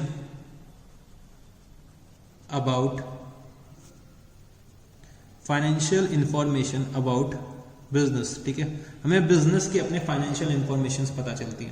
फाइनेंशियल इंफॉर्मेशन हमें कैसे पता चलती है? हमें financial information balance sheet of profit and loss के थ्रू, ठीक है। Balance sheet of profit and loss के थ्रू, या फिर अगर हम लोग विद इन द एंटिटी है तो हम लोग क्या कर सकते हैं? लेजर अकाउंट्स के थ्रू भी देख सकते हैं इन्फॉर्मेशन, ट्रायल बैलेंस के थ्रू भी देख सकते हैं। तो हमें क्या मिलता है? बिजनेस की इंफॉर्मेशन मिलती है अगर हम लोग अकाउंटिंग करते हैं, ठीक है। तो फाइनेंशियल इंफॉर्मेशन अबाउट बिजनेस। फिर से एक और पॉइंट है, assistance to management. Same point ऊपर से फिर से हमें यही लिख दे रहा हूं, असिस्टेंस टू मैनेजमेंट। तो मैनेजमेंट को असिस्टेंस मिलती है किस लिए? डिसीजन मेकिंग के लिए, ठीक है। तीसरी चीज है क्या? रिप्लेसेस मेमोरी, ठीक है। अगर मैंने कोई ट्रांजैक्शन अपने बुक्स ऑफ अकाउंट में रिकॉर्ड फॉर कर लिया, ठीक है, अगर मैंने कोई ट्रांजैक्शन अपने बुक्स ऑफ अकाउंट्स में रिकॉर्ड फॉर कर लिया तो मेरे को उसको याद कर रखने की जरूरत नहीं है, ठीक है। कभी भी जब भी जरूरत पड़ेगी मैं क्या करूंगा? अपने जर्नल खोल लूंगा या फिर मैं अपने लेजर अकाउंट्स को ओपन करके मैं उस ट्रांजैक्शन को देख सकता हूँ। तो मेरे को क्या करना पड़ेगा? याद नहीं करना पड़ेगा। तो इसी वजह से क्या होता है? ह्यूमन मेमोरी में हमें रिमाइंड करने, मतलब रिमेंबर करने के लिए जरूरत नहीं पड़ेगी, ठीक है। तो चलो अगला पॉइंट हमारा क्या? Facilitates comparative study. अगर हम लोग अकाउंटिंग करते हैं, ठीक है, अगर हम लोग अकाउंटिंग का डाटा मेंटेन करते हैं तो हम लोग क्या कर सकते हैं? कंपैरेटिव स्टडी कर सकते हैं। कंपैरेटिव स्टडी के लिए मैंने आपको दो चीजें बताई थी पहले।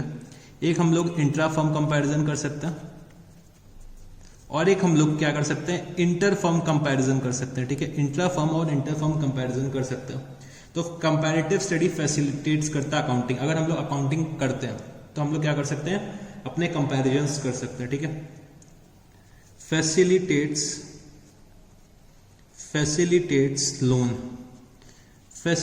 क्या? लोन्स। तो अकाउंटिंग के बेसिस में हम लोग क्या कर सकते हैं? अगर हम लोगों ने अकाउंटिंग का डाटा मेंटेन कर रखा है, proper balance sheet and profit and loss account maintain कर रखा है, तो हम लोग क्या कर सकते हैं? अपने बैलेंस शीट और प्रॉफिट एंड लॉस को सबमिट कर सकते हैं कहाँ पे? बैंक्स के पास। और उस बेसिस पे हम लोग क्या कर सकते हैं? बैंक से लोन ऑब्टेन कर सकते हैं, ठीक है। बैंक्स जब हमें लोन सैंक्शन करता है, ठीक है, बैंक से जब भी हम लोग लोन्स लेते हैं तो हमें क्या करना पड़ता है? अपनी बैलेंस शीट देनी पड़ती है, अपना प्रॉफिट एंड लॉस बिजनेस का देना पड़ता है, जिससे कि बैंक को पता चले कि हमारे बिजनेस में कितने एसेट्स हैं और क्या हमारी पास हमारी कैपेबिलिटी इतनी है कि अगर हमने बैंक से लोन लिया तो हम लोग बैंक के लोन को रीपे कर पाएंगे क्या हमारी। और साथ ही साथ बैंक हमसे क्या लेता है? हमारे इनकम टैक्स रिटर्न्स लेता है। इनकम टैक्स रिटर्न्स लेता है कि हमारी इनकम कितनी पर ईयर हो रही है, जिसके बेसिस पे बैंक डिटरमाइन कर सके कि वो हम लोग उसके लोन रीपे कर पाएंगे कि नहीं कर पाएंगे। तो इसीलिए लोन लेने के लिए हमें बैलेंस शीट और प्रॉफिट एंड लॉस की जरूरत पड़ती है। इसके लिए हमें क्या करना पड़ता है? अकाउंटिंग करनी पड़ती है, ठीक है। फिर हमारा क्या आता है? Evidence in court of law. अगर कभी भी मेरा कोई डिस्प्यूट हो गया, ठीक है, अगर कभी भी मेरा कोई डिस्प्यूट हो गया और मैंने proper books of accounts maintain कर रखी है, ठीक है, जब हम लोग बुक्स ऑफ अकाउंट्स मेंटेन करते हैं, balance sheet of profit and loss account बनाते हैं, तो balance sheet of profit and loss account जब बनता है, ईयर एंड के बाद क्या करता है? एक सीए उस balance sheet of profit and loss में साइन कर देता है, साइन करके अपनी मोहर लगा देता है, ठीक है। साइन करके जो सीए है वो अपनी साइन करके मोहर लगा देता है, वो सर्टिफाई कर देता है कि balance sheet of profit and loss बिल्कुल एक्यूरेट है, ठीक है। जो अगर एक चार्टर्ड अकाउंटेंट बैलेंस शीट को सर्टिफाई कर रहा है तो वो हम लोग क्या कर सकते हैं? कोर्ट में प्रोड्यूस कर सकते हैं। इन केस अगर किसी से मेरा डिस्प्यूट हो गया, लेट्स टेक मेरा कोई डेटर या क्रेडिटर से डिस्प्यूट हो गया, ठीक है, मेरा डेटर है मतलब मेरा कस्टमर है, ठीक है, मेरा जो कस्टमर है उससे मेरे को 50,000 रुपीज़ लेने थे, ठीक है, 50,000 रुपीज़ लेने थे। अगर मैंने प्रॉपर अकाउंट्स मेंटेन कर रखा है प्रॉपर अकाउंटिंग मेंटेन कर रखी है, तो मैं अपने बुक्स ऑफ अकाउंट्स को मैं क्या कर सकता हूँ, कोर्ट में प्रोड्यूस कर सकता हूँ और मैं ये प्रूफ कर सकता हूँ कि मेरे को 50,000 रुपीज़ एक्चुअली में रिसीव करना है, जबकि वो कुछ और क्लेम कर रहा होगा। ठीक है, हो सकता है वो कुछ और क्लेम कर रहा हो, तो हम अपने बुक्स ऑफ अकाउंट्स को कोर्ट में प्रोड्यूस कर सकते हैं एज एन एविडेंस। ठीक है, तो ये हमारे कुछ ऑब्जेक्टिव्स थे, कुछ हमारे ये एडवांटेजेस थे। ठीक है, तो ये हमारे कुछ ऑब्जेक्टिव्स थे, ये हमारे कुछ एडवांटेजेस थे। ठीक है, तो चलो अब कुछ लिमिटेशंस भी पढ़ लेते हैं, कुछ डिसएडवांटेजेस भी पढ़ लेते हैं। Limitations of accounting, limitations of accounting. तो सर हमारी कुछ लिमिटेशंस जो होती है अकाउंटिंग की वो भी हमें बता दीजिए। ठीक है, तो चलो मैं बता देता हूं आप लोगों को। अकाउंटिंग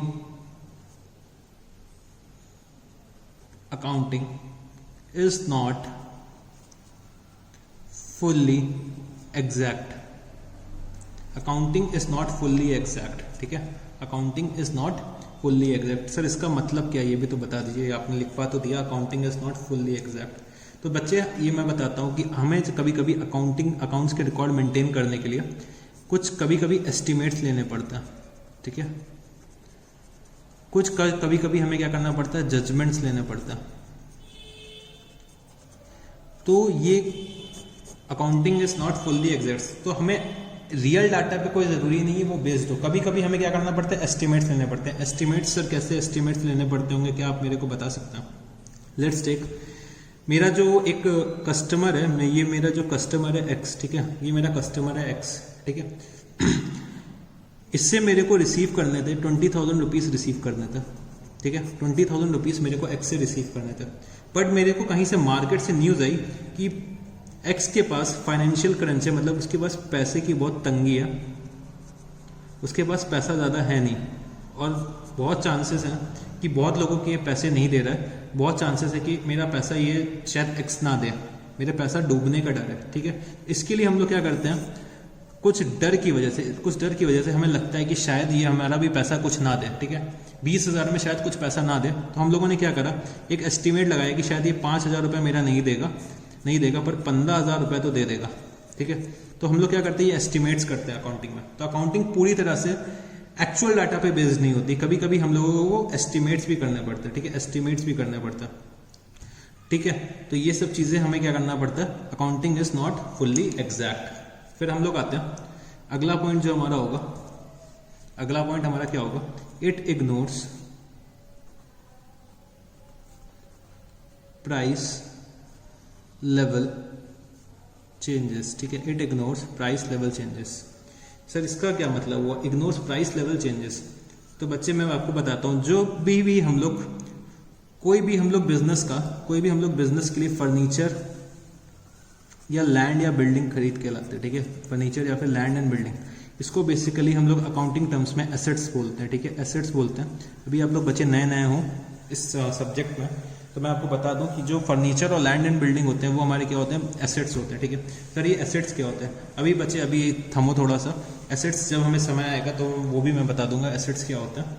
अभी के लिए मान लो कि फर्नीचर और लैंड एंड बिल्डिंग हमारे बिजनेस के एसेट्स होते हैं, ये हमारे क्या है, एक राइट होते हैं। ठीक है, और जो हम लोग फर्नीचर और लैंड एंड बिल्डिंग होते हैं वो हम लोग हमेशा अपने बिजनेस में हिस्टोरिकल कॉस्ट में दिखाते हैं।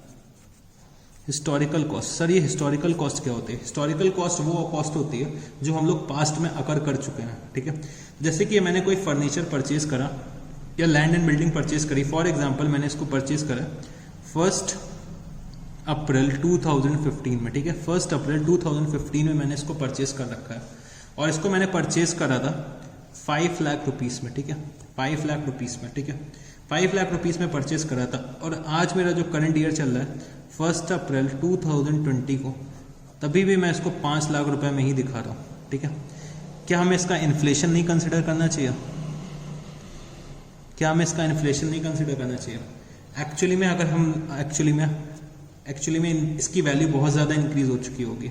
5 लाख की बिल्डिंग हो सकता है बहुत ज़्यादा महंगी हो गई हो, 5 लाख की बिल्डिंग हो सकता है 15 लाख की हो गई, 20 लाख की हो गई, जो भी उसकी मार्केट वैल्यू चल रही होगी।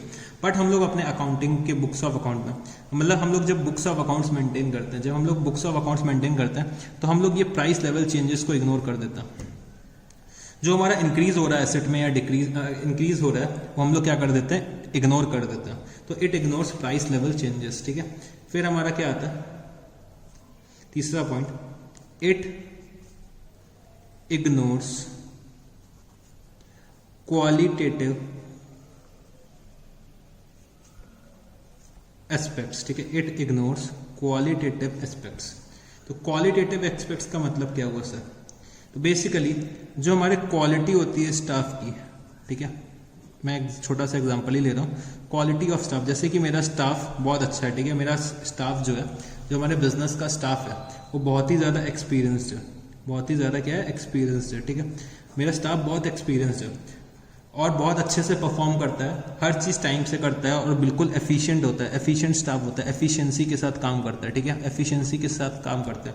बट इस एफिशिएंसी को हम लोग क्या करते हैं, मॉनेटरी वैल्यूज में नोट डाउन नहीं कर सकते, इसलिए हम लोग बुक्स ऑफ अकाउंट्स में अकाउंट फॉर नहीं कर सकते, उनकी एफिशिएंसी को हम लोग क्वान्टिफाई नहीं कर सकते। नो डाउट हम लोग उनके काम के लिए हम उन्हें सैलरी और वेजेस पे करते हैं, हम लोग उन्हें सैलरी देते हैं, उनको कुछ वेजेस देते हैं, बट उनकी जो एफिशिएंसी को हम लोग अपने बुक्स ऑफ अकाउंट्स में नहीं कर सकते अकाउंट फॉर, ठीक है, बुक्स ऑफ अकाउंट में नहीं कर सकते अकाउंट फॉर, इसीलिए हम लोग क्या करते हैं, इग्नोर करते हैं क्वालिटेटिव एस्पेक्ट्स, ठीक है। तो ये भी हमारी क्या हो गई, लिमिटेशन है एक अकाउंटिंग की, ठीक है। चलो एक आखिरी पॉइंट जो हमारा विंडो ड्रेसिंग, ठीक है, विंडो ड्रेसिंग। विंडो ड्रेसिंग का मतलब क्या हुआ सर? हम लोग क्या कर सकते हैं, अपने अकाउंट्स को मैनिपुलेट कर सकते हैं, ठीक है, अकाउंटिंग को हम लोग क्या कर सकते हैं, मैनिपुलेट कर सकते हैं।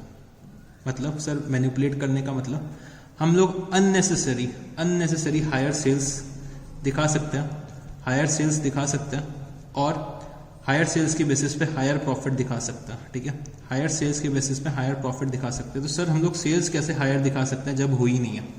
बच्चे सब होता है, रियल लाइफ में सब होता है, ठीक है। हम लोग प्रॉफिट्स बढ़ाने के लिए कभी कभी जब मेरे को बैंक से लोन लेना पड़ता है, तो हम लोग क्या करते हैं, अपनी सेल्स इंक्रीज कर देते हैं, अपनी सेल्स को इंक्रीज कर देते हैं, अननेसेसरी बिल्स क्रिएट करते हैं और हम लोग क्या करते हैं, सेल्स को क्रिएट करते हैं और प्रॉफिट्स इंक्रीज कर देते हैं। अगर मेरा प्रॉफिट इंक्रीज होगा तो मेरे इनकम इंक्रीज होगी तो मेरी क्या होगी, पेइंग कैपेबिलिटी बढ़ेगी, तो मेरे को ज़्यादा अमाउंट का लोन मिल जाएगा, तो ये सब चीज़ें हम लोग क्या करते हैं, अपने अकाउंट्स के रिकॉर्ड को मैनिपुलेट कर देते हैं, जिससे कि हम लोग क्या कर सके, बेनिफिट्स डिराइव कर सके, ठीक है। ऐसे बहुत से केसेस भी हो चुके हैं रियल लाइफ में, बहुत से केसेस हो चुके हैं जहाँ पे विंडो ड्रेसिंग हुई है, ठीक है। जैसे एक लेटेस्ट एग्जांपल अगर मैं लूँ तो मैं बोल सकता हूँ येस बैंक के बारे में आप लोगों ने सबने सुना होगा, तो उसके साथ भी विंडो ड्रेसिंग की गई है, ठीक है, विंडो ड्रेसिंग की गई है, ठीक है। तो बेसिकली ये लिमिटेशंस 4 थी, ठीक है, अकाउंटिंग की, जो हमें याद रखनी है, ठीक है, 4 लिमिटेशंस जो बेसिकली हमें याद रखनी है। तो बच्चे आज के लिए हम लोग इतना ही रखते हैं, मोटा मोटा आज हम लोगों ने क्या पढ़ा, इस सब्जेक्ट को सबसे पहले हमने समझने की कोशिश करी, हमारा क्या एग्जाम पैटर्न होता है, क्या हमें पढ़ना है, ठीक है, क्या हमारा सिलेबस है, अकाउंटिंग का थोड़ा सा इंट्रोडक्शन पढ़ा, कैसे हम लोग ओल्ड एजेस में अकाउंटिंग करते थे, किसको किसको ज़रूरत पड़ती है अकाउंटिंग की, हम लोग क्यों अकाउंटिंग करते हैं, पूरा प्रोसेस पढ़ा हमने अकाउंटिंग का, अकाउंटिंग की एक डेफिनेशन पढ़ी थी, बुक कीपिंग के बारे में जाना था, बुक कीपिंग और अकाउंटेंसी के बीच में क्या डिफरेंसेस होते हैं वो भी हम लोगों ने आज पढ़े थे, कुछ ऑब्जेक्टिव्स पढ़े थे, एडवांटेजेस और लिमिटेशंस पढ़े थे, ठीक है।